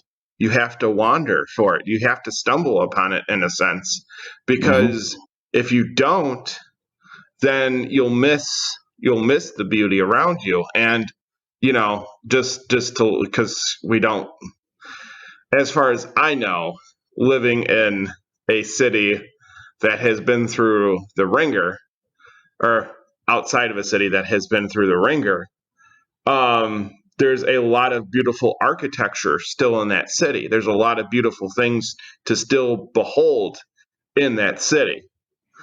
And the thing of it is that if you don't go down there and look at it and actually see it and think about the history of to where it came from, you're never going to wander into something that's going to be beautiful. And it might have, who knows who it might have spoken to, how many years ago. But in a sense, those kind of things are timeless. And with beauty, there's always a timelessness to beauty. There's something that speaks to, like, I really like the interview Jordan Peterson did with Pajel. Mm-hmm. And when basically almost like 15 minutes into the conversation, Peterson breaks down and is almost in tears talking about how his journey has changed him for who he is. And he basically turns into a child and cries about believing in God. And to me, like, a man of that stature, a man of that academic rigor, and who has been through some crap in his life, you feel it. I mean, like, another old wise man kind of archetype coming through, but you can feel it because the wisdom of his words and because the kind of person he is. I know he's not as hard lined, on the right as some would like him to be, but the wisdom that is so embodied is beautiful within him because he has nothing but life experience to give out. And if you're not gonna wander into one of his talks and not listen to the kind of life experience that he's espousing, well, then you're gonna miss the forest for the trees, so to speak.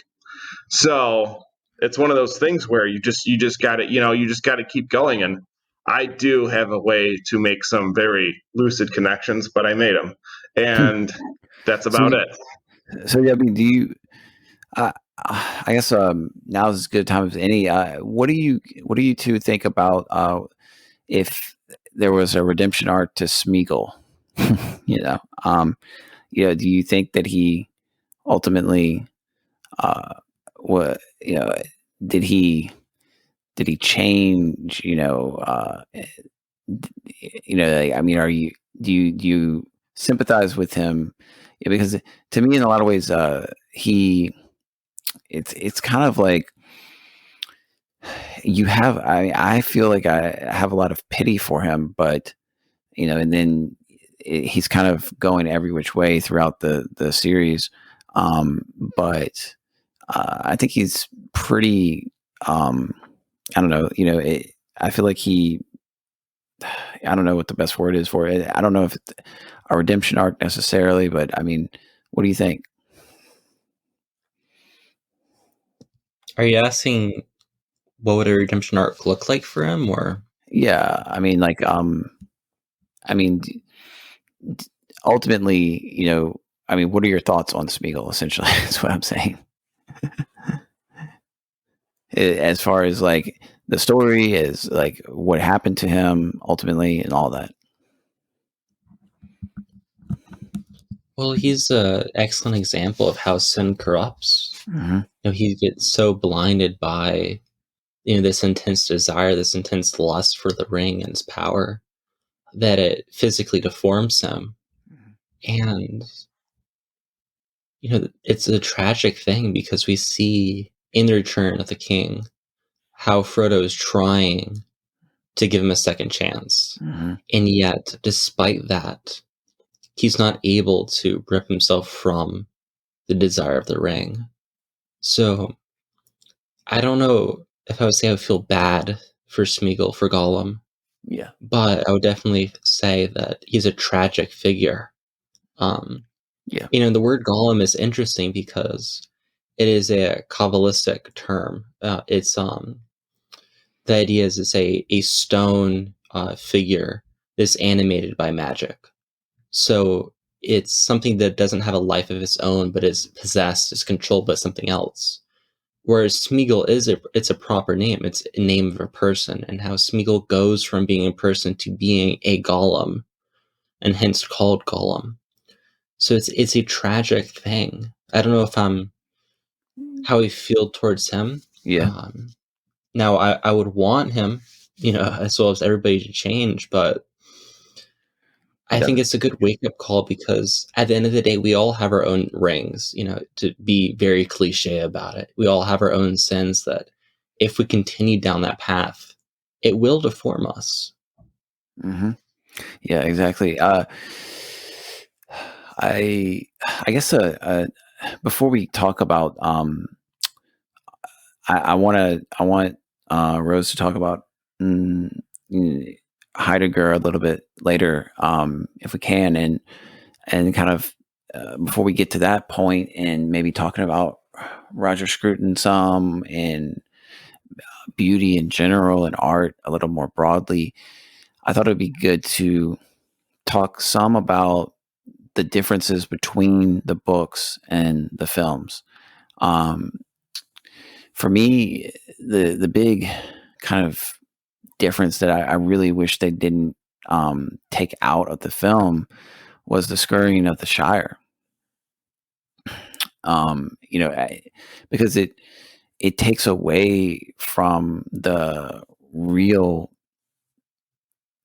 consequence, of what happened, in the devastation, and what it's like. To me, it's a little bit of a lesson about like how, I going kind of full circle back to what I said about the Shire earlier, and liking it, and thinking it's joyful and happy and all that, but that, it kind of, I don't know, it shows that like it only exists. Really, the Shire only exists with the knights protecting the outskirts of it. Are there any things that come up in the films, JP, that things that were changed in the film, or things that were left out of the film that you wish they had in the film? Well, going back to, I mean, may go on another Peterson rant, but I like the whole thing when Rose said, we all have those rings to bear. Mm-hmm. And with Gollum being what he is, a Gollum, and controlled by his own addiction and ultimately sin corrupting him, you saw the humanity in Frodo, and maybe some more of his boyish naivety kind of coming through and giving Gollum that second chance. But ultimately, when you're enslaved to that sin and it ultimately becomes you and you become a husk of something you once were, you see it all the time. I mean, and Peterson continually goes back to it. He continually says, I've seen people with addictions, and of all sorts. They don't have to necessarily be addicted to a substance. They don't have to necessarily be addicted to something. They can also be addicted to like someone and be in a bad relationship. And they ultimately can be traumatized, and they ultimately can become enslaved in a way to that person, and in a sense, it'll control them. And the ring kind of embodied that for Gollum, because the ring, obviously Gollum took it as something more. He went all the way to call it my precious. As warped, as screwed up as that is, imagine a horror movie, like you're walking into a house full of what should be precious dolls, but they're all looking back at you, demented and crazy looking, and you're like, this is absolutely warped. This viewpoint of how it corrupts, and that gets you to the point to where he is basically going back to the only thing he knows, and the only thing he knows is that twisted relationship that he had with that ring, and it controls him, it drives him, and that's the only thing he has going for him. And at the end, it all unravels, it all falls apart.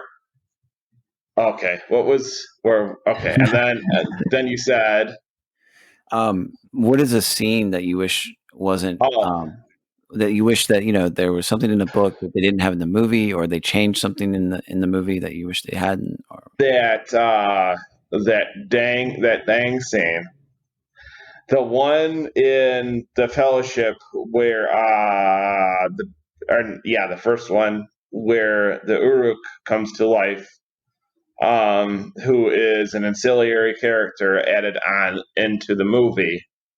And mind you, this was even before I ever touched the books as a kid, because I really didn't understand it or grasp it. And the thing of it is that Uruk, they gave him a name. I know they gave him a name in the movie. I don't recall it. But he killed Faramir with the arrows in the field. And as Faramir was trying to protect the hobbits, but there we go again with Gollum, because Faramir saw the ring and what the power it could bring, and as it be as it may, it corrupted the 9 men eternally into becoming Nazgul and enslaved to Sauron, and become servants of Sauron forever. And I did kind of tie all that together, but that was probably after watching the movies and then going back and reading the books. Yeah, I was like, this is crap. Why did they do this? Why did they interject a character that didn't matter? I never really thought about that Scurrying of the Shire thing, but that's really interesting. I never really thought about that. So thank you. Gives me something to think about.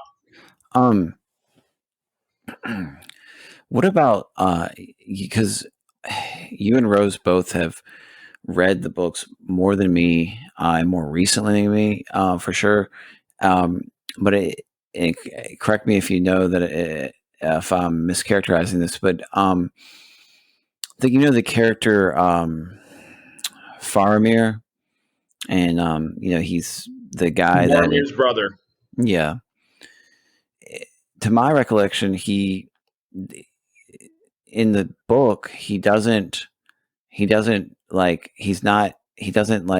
fall into despair and get corrupted like he does right in the movies. You know what I'm saying? Oh yeah. Faramir was always the one that was the dependent one. He was the one that was the valiant warrior and didn't pertain to what honor. He was really, really big on honor. Whereas Boromir, was a little bit more easy to corrupt and to bend. So they inverted those two characters, I believe. Yeah, that's what I mean. Exactly. So that's a strange thing. And according to Christopher Tolkien, he basically said that his father didn't foresee Faramir as a character while he was writing the book until, like, like authors and writers are apt to do. They don't always have it in the outline, like necessarily, or in their initial copies or whatever. And then as they're creating the story, they come about. And apparently this is Faramir is this type of character for Tolkien. And his son said that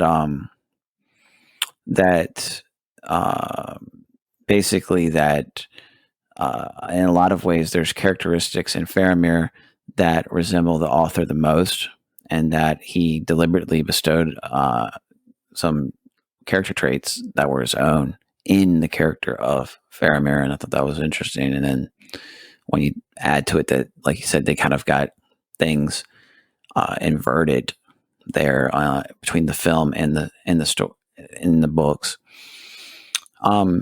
So Withered Rosa, I asked JP this, and I brought up the scurrying of the Shire rather, at the end, being not in the movie.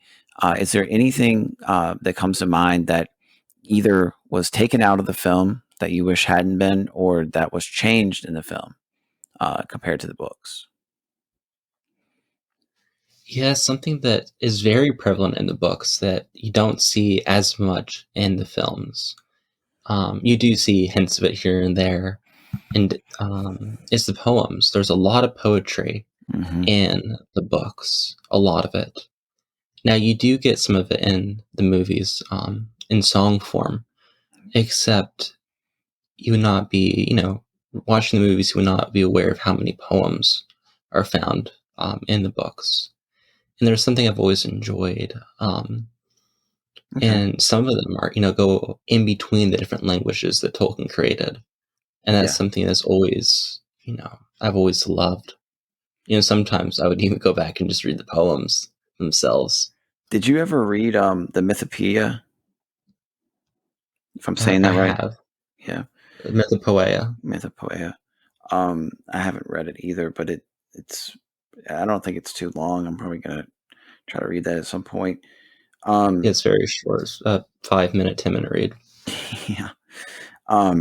The one thing talking about when you bring up the poems and not having as much in the books, it made me kind of think about how Tolkien, and I found this interesting. Apparently, he wasn't really a big fan of Shakespeare, and which I'm a pretty big fan of Shakespeare, but he basically, like, part of his kind of, I don't know,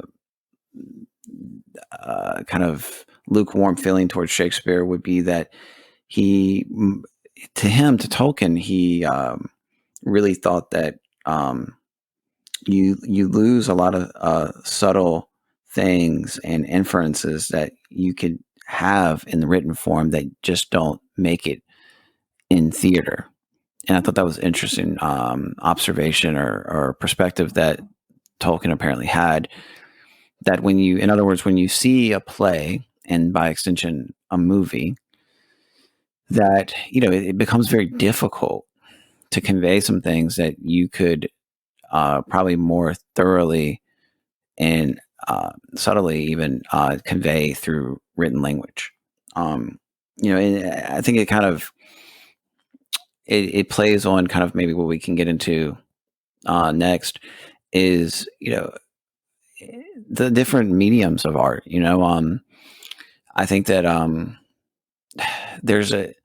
so for me, like, I know that I believe, I mean, I don't know if JP said this, but I know Rose said that he definitely is a book supremacist, and I think that's interesting because I think that that's the case for most people that see a movie that they read the novel, right?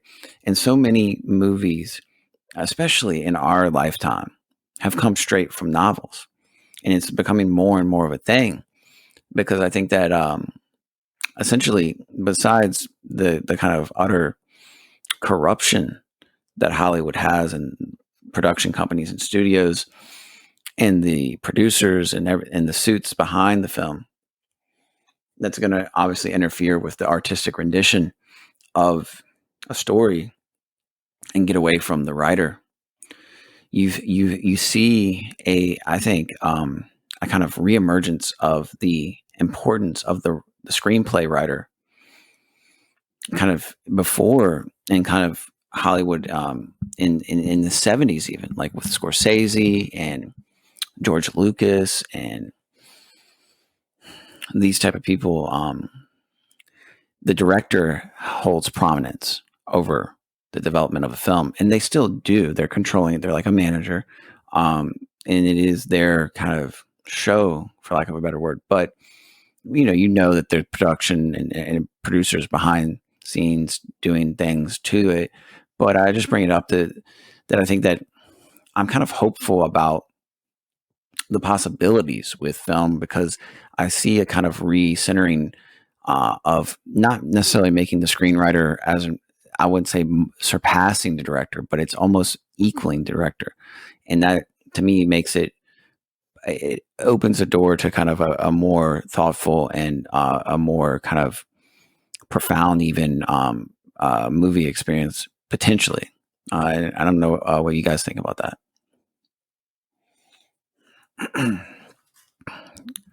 Just about like, I just ask you a question. Like, has there been a movie that you have liked as much or better even than the book that you read?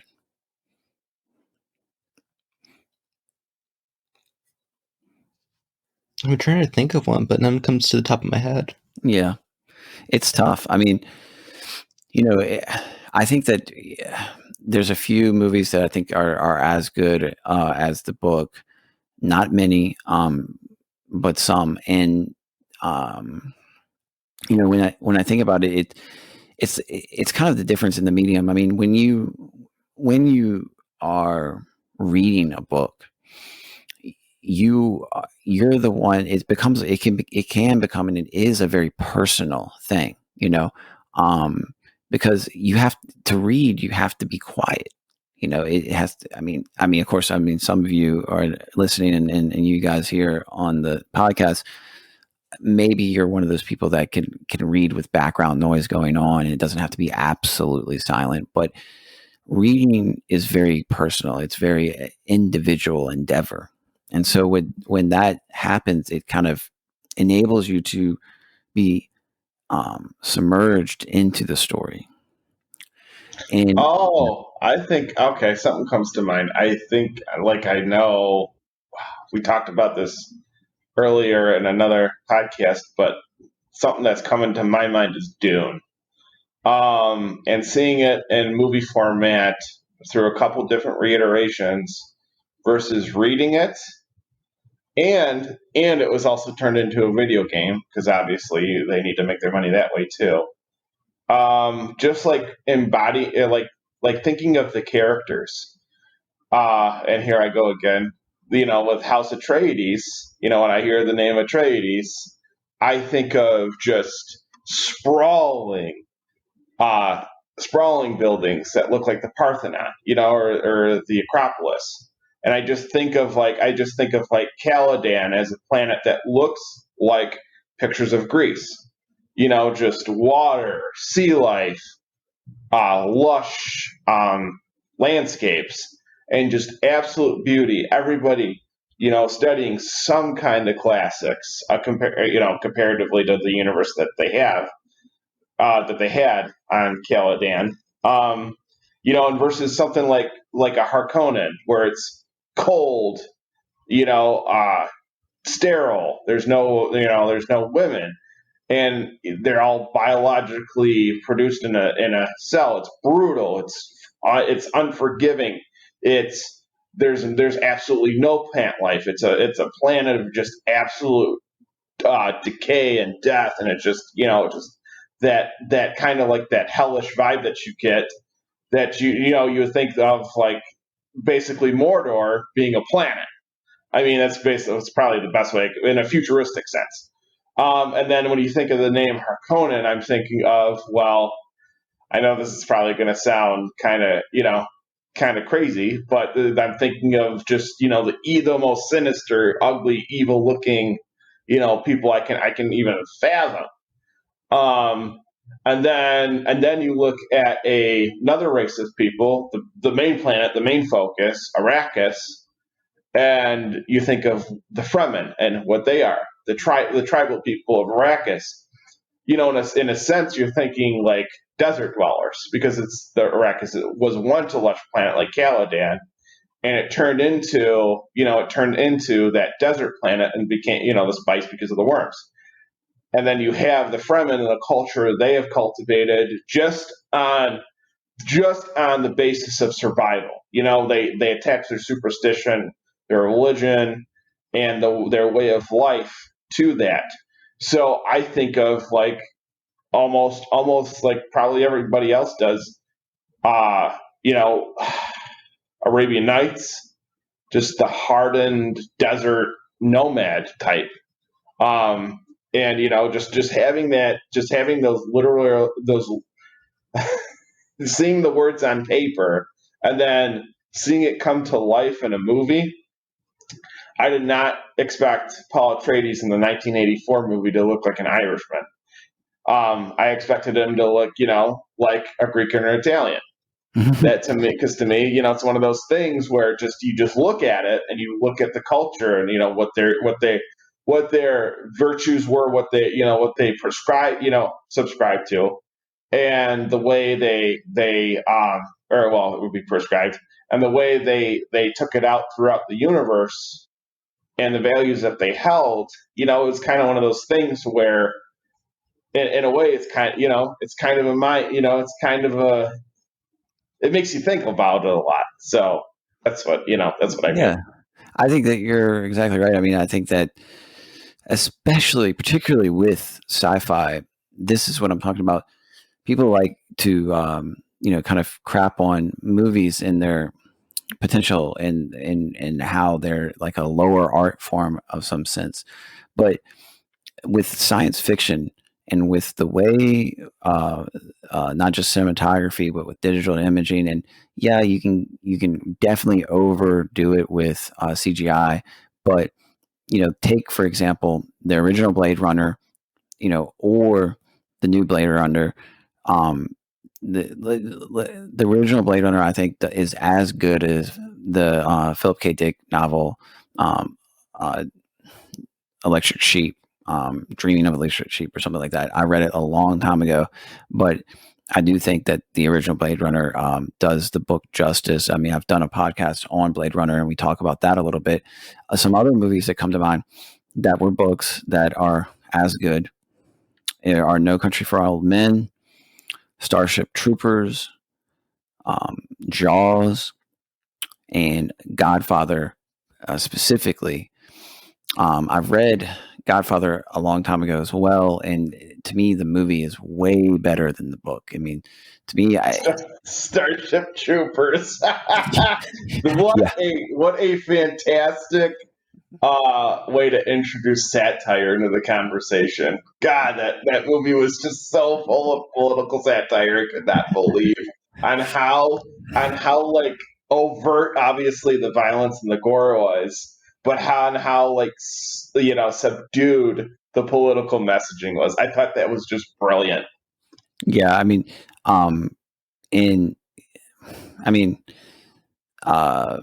there was, I mean, I think the movie Godfather came out in the 70s, but the book came out in like 1969, so it pretty quickly became a movie. And again, I really do have to say that the movie is better.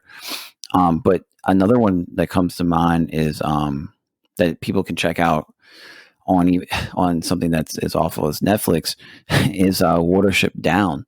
I think Watership Down is a great story. It's a great child story, a good fable, and as far as I concerned, I think that the movie does the book justice. And most people don't realize that Forrest Gump was a book because the book didn't really sell that well.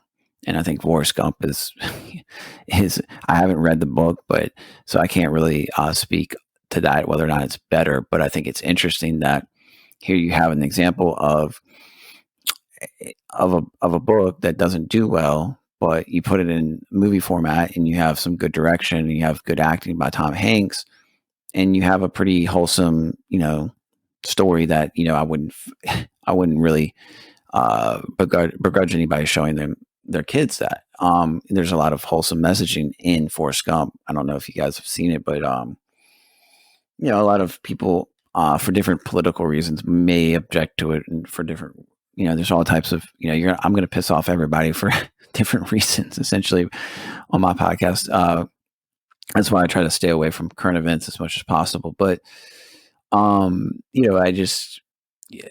think that the medium of film, is not done yet, and just like music, where you have a proliferation of the capacity to get your art out there, whether it be SoundCloud, YouTube, whatever, different venues, different platforms. And what this does is that, of course, you have a ton of supply now, right? In our lifetimes, since the early 2000s, let's say, and DSL internet, and then, high-speed internet, and things get better with connections and whatnot, and being able to download stuff and watch stuff and stream stuff. There's kind of a give and a take, you know what I'm saying? Like, it's not, you get a lot of stuff out there, and with a lot of stuff, you get a lot of garbage, unfortunately, but you may, in that wide net that you're casting, get some stuff that you wouldn't otherwise have an ability to see or watch or hear, whether it be music or, I think, potentially in the next 10 years or so, we'll get with films, with amateur films basically being potentially as good as studio, production films. So I think we're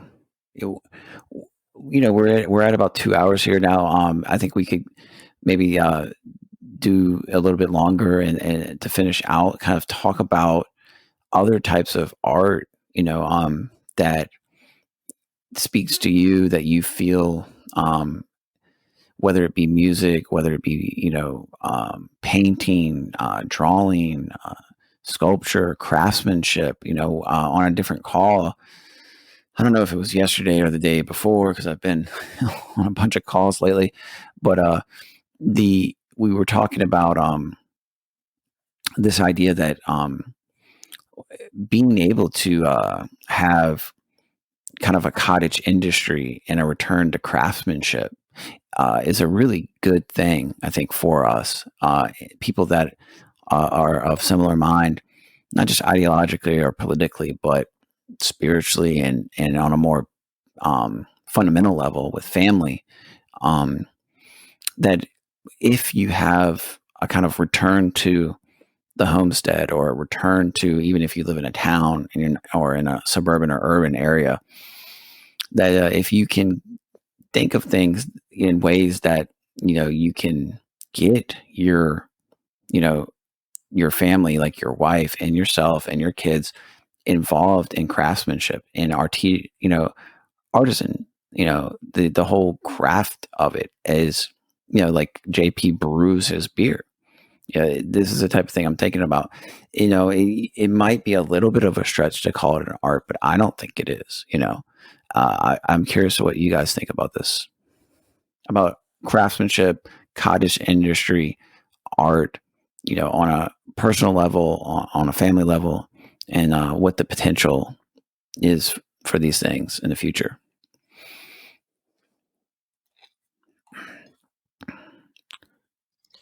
Yes,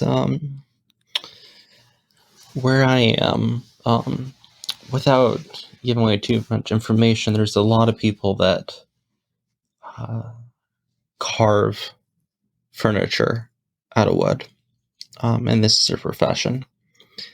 And it's really magnificent to see it, compared to, store-bought furniture, stuff that's mass-produced. And maybe it is real wood, but these shapes have been predetermined, or these, factory molds of sorts. And looking at that, it truly is a piece of art. And I think what's so great about it with wood carving, I got a friend of ours that, carves spoons, and when I look at the spoon or look at the chair that I'm sitting on, it's also, hand carved. There's a real sense of purpose to it. In the same way, when you read a book, Lord of the Rings, Moby Dick, you can see the mind of the author behind it. And likewise with something that's handcrafted, whether it's, a chair, a spoon, or, JP's beer, you can see the mind of the author behind that too. And that's something that, really stands out. This artisan, you can see the artist in it, versus something that's mass produced, at an IKEA or something like that. And I think, stuff like that, it brings a personal level to it. We can be co-creators, as Tolkien would say. Exactly. And I think it's easy to be disillusioned by what we see out there in front of us in everyday life. And like Rose had said before, what you can do here and now, the little things that you can do surely can add up and are worth doing. And I think that, taking the time to develop a skill or craft and nurturing it and helping each other out in that is a worthwhile thing. And, people get, again, like, quick to like kind of make fun of, farmers markets or bohemian type people or, hippies or, I don't know, any of these type of caricatures. But I think it speaks to like, even if the people, that are being caricatured rather, there's a longing, there's a yearning for some type of tangible connection. And this is kind of a rebellion of a sense against the kind of commodification and mass production of, and mass commodification of everything, and whatever side of the political aisle you may be on. I think that it's to me, it seems obvious that, that could be something that you could connect with somebody with, and then you get to the higher things that way. That could be a kind of bridge to talking about God, about talking about family, about all the things that matter to us three and hopefully to the people listening. I'm trying to think of a good way of going into, I think maybe, Rose had brought up before we started recording Heidegger, and I think I really want to hear Heidegger's take on the need for poetry and art, and we can kind of talk about that maybe after Rose tells us something about that. Yeah, I was thinking about Heidegger, first because he's a favorite of mine, so I'm always thinking about him. But, when I was thinking about Lord of the Rings and The Hobbit, in preparation for this podcast, I was thinking, okay, why do you love this story? And I was thinking all the different new characters and events. And I was thinking, okay, look, why novels? Why art? Why literature? And, excuse me, I was thinking back to a piece by Heidegger, one of his later pieces called What Are Poets For? It's one of his, better pieces. So I highly recommend giving it a go if you're philosophically inclined. And in it, he's dealing with the death of God. And something to keep in mind is when Nietzsche proclaims the death of God, he's not making an ontological statement. He's not saying that there is no God which exists. He's saying rather that culturally sociologically speaking, Europe has lost its religious zeal, that the Christian spirit no longer permeates it. Although we may believe in a God, we don't feel him present. And in this piece, What Are Poets For?, Heidegger has a very loose definition of poetry. And what he gets at is a way a certain type of man or woman deals with the death of God. He says that, quoting from a Holderlin poem, that the gods have fled. The gods of the water are no longer dancing on the streams. The god of the thunder is no longer making himself heard. There's no more this divine element. Everything has been reduced, perhaps by scientific calculation or categorization, to be mere matter. But the poet is somebody who goes after the gods, who chases them into the abyss into which they fled, and takes back traces of them. So the poet or the author, such as Tolkien, is able to bring back to a world where God is dead elements of the divine. He's able to open our eyes to what really is the case. And you can see a very divine element in The Lord of the Rings, how it's teeming with spirituality. The trees are alive with the Ents, right? The trees can talk to you. There's elves and there's dwarves. And, Tolkien is, in a sense, bringing back, this mythical element into post-World War I Britain, which is becoming increasingly secular, especially with the Anglican Church supporting the World War, and a lot of people becoming disillusioned with the Church and hence Christianity because of that. So Tolkien, through literature, but also poets in general, which again Heidegger merely means an artist, is able to bring back these divine elements that were forgotten. So are you Tolkien is doing... Go ahead, sorry. I'm sorry, go ahead. But just to kind of wrap up, Tolkien's doing something very important. He's not just telling a story to read to your kids at night. He is undergoing an existential task of retrieving the lost bits of God that we have forgotten. Yeah. And are you familiar a little bit or at all with Max Weber and his... It kind of reminds me, when you bring up Heidegger in this sense, it reminds me of the Friedrich Schiller phrase of disenchantment, which Weber uses. It sounds almost very analogous. I don't know if it's exactly analogous, but it's in Western society, like you said. Basically, scientific understanding is more highly valued than belief, and so processes are oriented towards rational goals, as opposed to traditional society in which the world remains a great enchanted garden, was the quote from Weber. To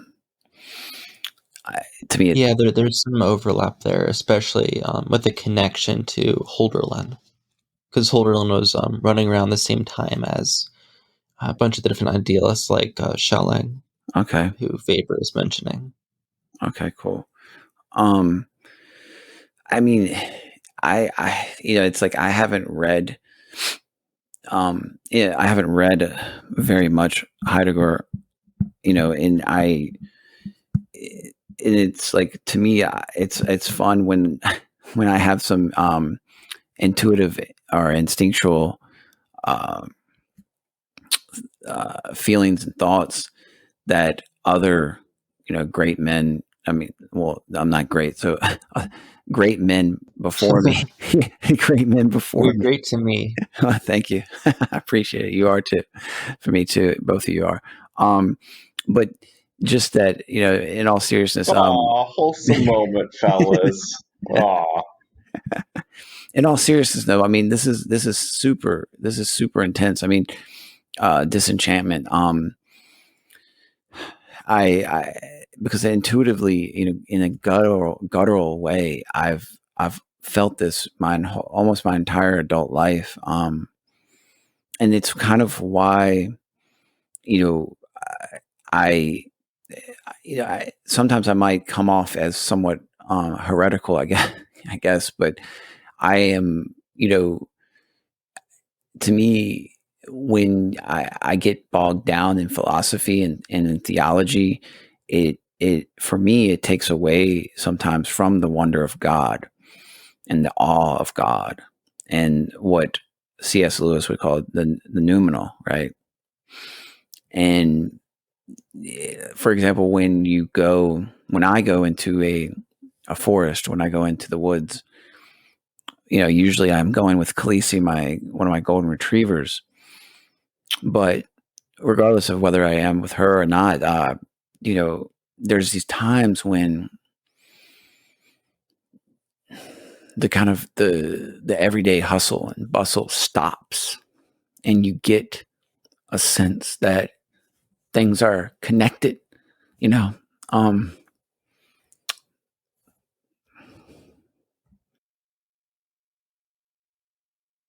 Well, I think too, there's like a divinity to like storytelling, because people obviously come with a gift and have that ability to tell a story, to have a way to broach a subject or a topic and make it as relatable as possible. Because, what's the point of having a story if you can't tell it?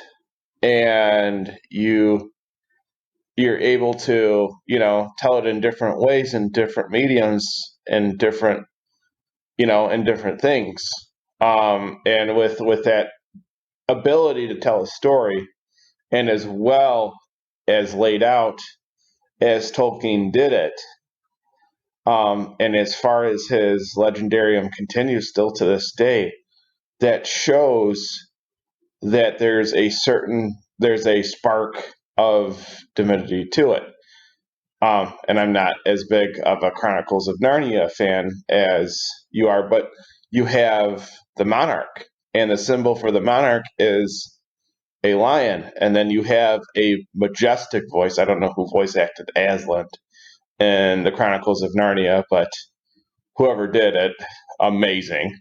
And that archetype of the monarch and the embodiment of a lion, bringing about the creation instead of, lions are obviously can be destructive creatures too because they're predators, but that is showing the good qualities in something that's alive versus the bad qualities in something that's alive. And obviously showing the good qualities, even though it's not a human being, it's an animal out in nature, we're still putting it up on a pedestal in a way, so to speak. So you're taking something like Aslan, who is a lion, and you're bringing out the best qualities of what you would see in a human being or a monarch. And online, I see the idea of the Christian monarchy getting thrown around, and I don't know, Rose, if you could elaborate on this a little bit more than I could, but people wanting to harken back to a Christian monarchy. And see, the problem that I can't wrap my mind around is that we're not governed by angels. And I know one of your favorites definitely said something to that effect. Evola pointed out Evola and Jefferson both said it. I mean, we're not governed by angels, and it's clear that some of the worst qualities are going to come out in human beings when they have power over other human beings. So I don't know if I got that correct, but you go ahead, Rose. Right. Yeah. Very clearly we're not governed by angels. And yeah, I think it's interesting that we can look at the monarch figure. We can look at Gandalf, who's not a monarch. We think of Aragorn, but if we compare Gandalf to Saruman, right, we have this kind of mirroring of them, and they're both kind of representative of a Christian king. And now I know Aragorn is the obvious choice there, but in terms of somebody who's connected to the spiritual, the king, in most mythologies was in the Pontifex Rex, that he was the bridge to the other world. In this, he was no longer Pontifex in Christendom. However, he was seen as, or at least seen to ought to be, the model for Christians to relate to God. That in many ways he was the first member of the church. If you want to look at piety, you look towards the king, because from the king, from God came the king's power. But at the same time, power does corrupt, and you can see that both Gandalf and Saruman, both Maiar, both guardians of the earth, right? We can see a kingly role here, right? They're protecting parts of the earth, on command of Iluvatar. So there is a divine appointing connection here. We can see that same power can go both ways. So, at the same time as, a monarchy can harken back to a renewal, a purification, we also have to keep in mind that can also be the opposite of that as well. Yeah, and I think I guess a good kind of I don't know, a way of kind of closing up.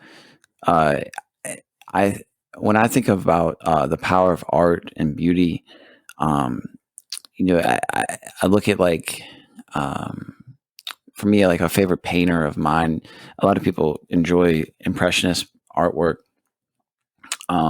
The French Impressionists mostly, but like Monet. But I really enjoy Camille Pissarro, and he has these beautiful. I mean, he does a lot of more like nature type of scenery, but he also does urban stuff too. But in whatever the case may be, when I kind of it helps like kind of ground me a little bit in when I look at something that I think is particularly beautiful, and I don't know, I feel like I'm not an art historian, and I feel like a lot of people we're unfortunately we are kind of, I think, losing that medium a little bit with kind of postmodern type of artwork, if you want to call it that, in a lot of ways, and it's not. I mean, people will object to even Impressionism, because it was a deviation from classical or neoclassical artwork in a lot of ways, so it's kind of like a little bit arbitrary, in some sense, when you think of art. And I don't want to say, this is what's tricky for me, is that for me, I think that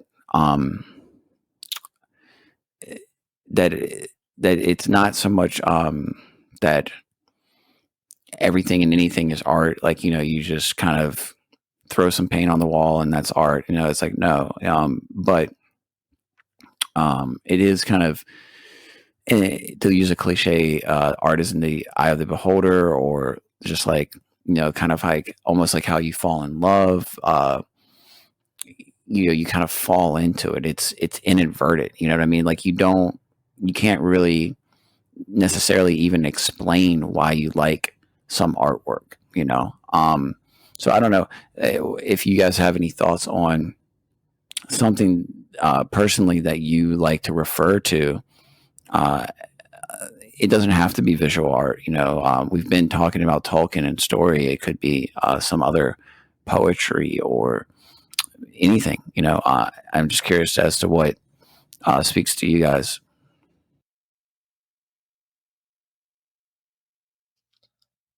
For me, a poet that I always like to go back to is Khalil Gibran, specifically his work, The Prophet.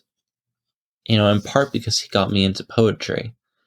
But also he talks in it. The prophet talks about different aspects of life, such as pain and sorrow, joy and gladness, birth giving and death. And for me, that's always a touchstone for me when I'm thinking about art. And if those listening have not read any Khalil Gibran, I highly recommend doing so. You can find most of his poems online for free.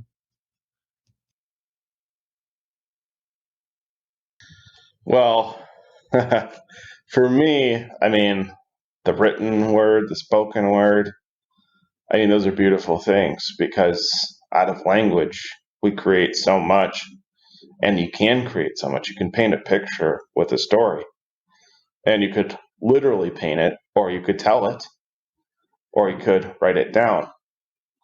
But as far as a story goes, I mean, I like a good metamorphosis. I like a transformative kind of, well, synthesis in a sense. I like where I like to know where things are going. I like to know where things are headed because I obviously feel like that's an innate human thing to want. So, in a sense, I know you guys touched on this earlier, but making beer. And it wasn't so much because of all the wokeness going on within, that part. I think it's permeated in that part now too. But it was more so, I guess taking up a craft and seeing where it could go. Because I'll tell you what, the first couple of batches I made, I could probably run a car on that stuff. But then it got better, Then I found ways to refine the process. Obviously, going online, researching things, and seeing how different people have different setups, seeing how different people go about things, and them telling their stories online in a sense, and them telling you how to do things, and refining it to, I mean, in a sense, it is a science, but in a lot of other ways, it is an art, and you have to strike that delicate balance. And I always name a beer. I always try to come up with something. And last winter, I made a stout called Grog, and Grog is what the Uruks drink. It's that nasty, probably stuff that tastes like motor oil. Pirates drank it, but it had a punch to it. It didn't taste like motor oil, thankfully, my version, but it was good, and it was definitely a stout because I couldn't think of anything better for an Uruk to drink than a stout because of how, big they are. And then the red ale I made was Gimli, and I just came up with that because it's a red ale. I just thought of his red beard, and I used an English yeast in both of them. And what better way to pay homage to an author like Tolkien than using something from his country? Something that well, it could have made him proud. I don't know how staunch of a Anglican he was, but I've heard some Christians just He give like up he things like liked his that. pints. He liked his alcohol for Pipes, sure. yeah, fight you. That's and too. That's the other thing about wise old men. They always have a pipe. They're always smoking something. They're Yeah. always telling you things about the world, and then Yeah. well, I'll tell you here, Sonny. You're like, this guy's got something to say. I better listen up. So, it's one of those things where refining and fine tuning a process into a sort of metamorphosis. I think also is something that is not only it's obviously secular, but it's also something that's very Christian. And I'll be honest with you, as far as the beauty of the faith goes, I can't find it in anything else but Orthodox Christianity. And having that sense of knowledge, the good knowledge base that, we all have, and the commonality of, us believing in something that is way beyond our understanding. and this is also another interesting thing to bring up. But you see it inverted in Tolkien's story with Sauron, Melkor, Sauron, the Mouth of Sauron, the Tower of Sauron, the Hammer of Sauron. You know, that in a way it's an inverted trinity. It's an evil trinity. But you see how that works and how that plays into the story. I know it was probably more so in the video game that I played that I was obsessed with for a long time, Shadow of War. But the thing, or Shadow of Mordor. But the thing of it is that you definitely see the Christian symbolism in there. So, I mean, it's definitely there. And I know, video games are kind of a different medium, a different way to go about talking about art. But it's pretty cool what they can do with that as well. I mean, there's some games that are absolutely abysmal to look at, and there's some where you're just, the beauty is everywhere, and you can see it digitized. I don't play video games anymore, but haven't for a long time. But Laughing Man brought up this point last night on a call that to dismiss the artwork that goes into many video games is just silly.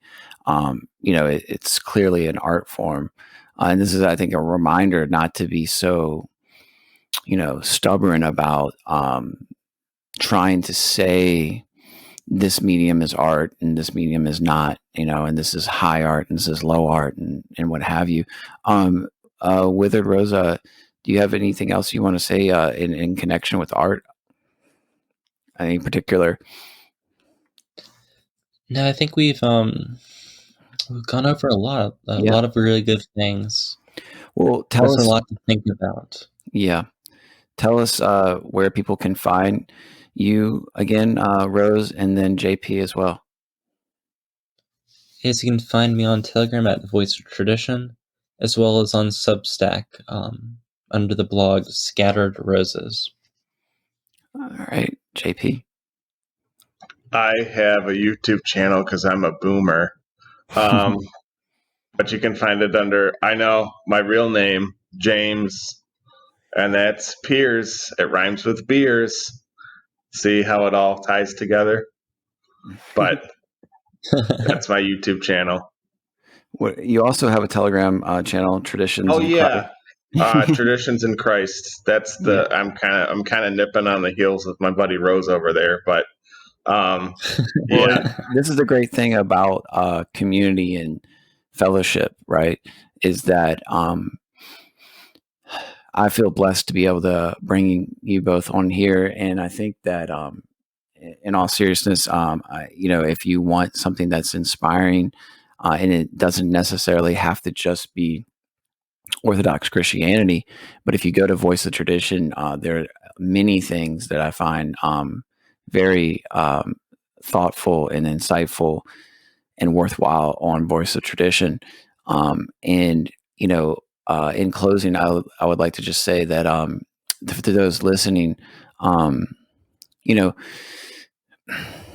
if you're missing out on art and on beauty, just go for a walk.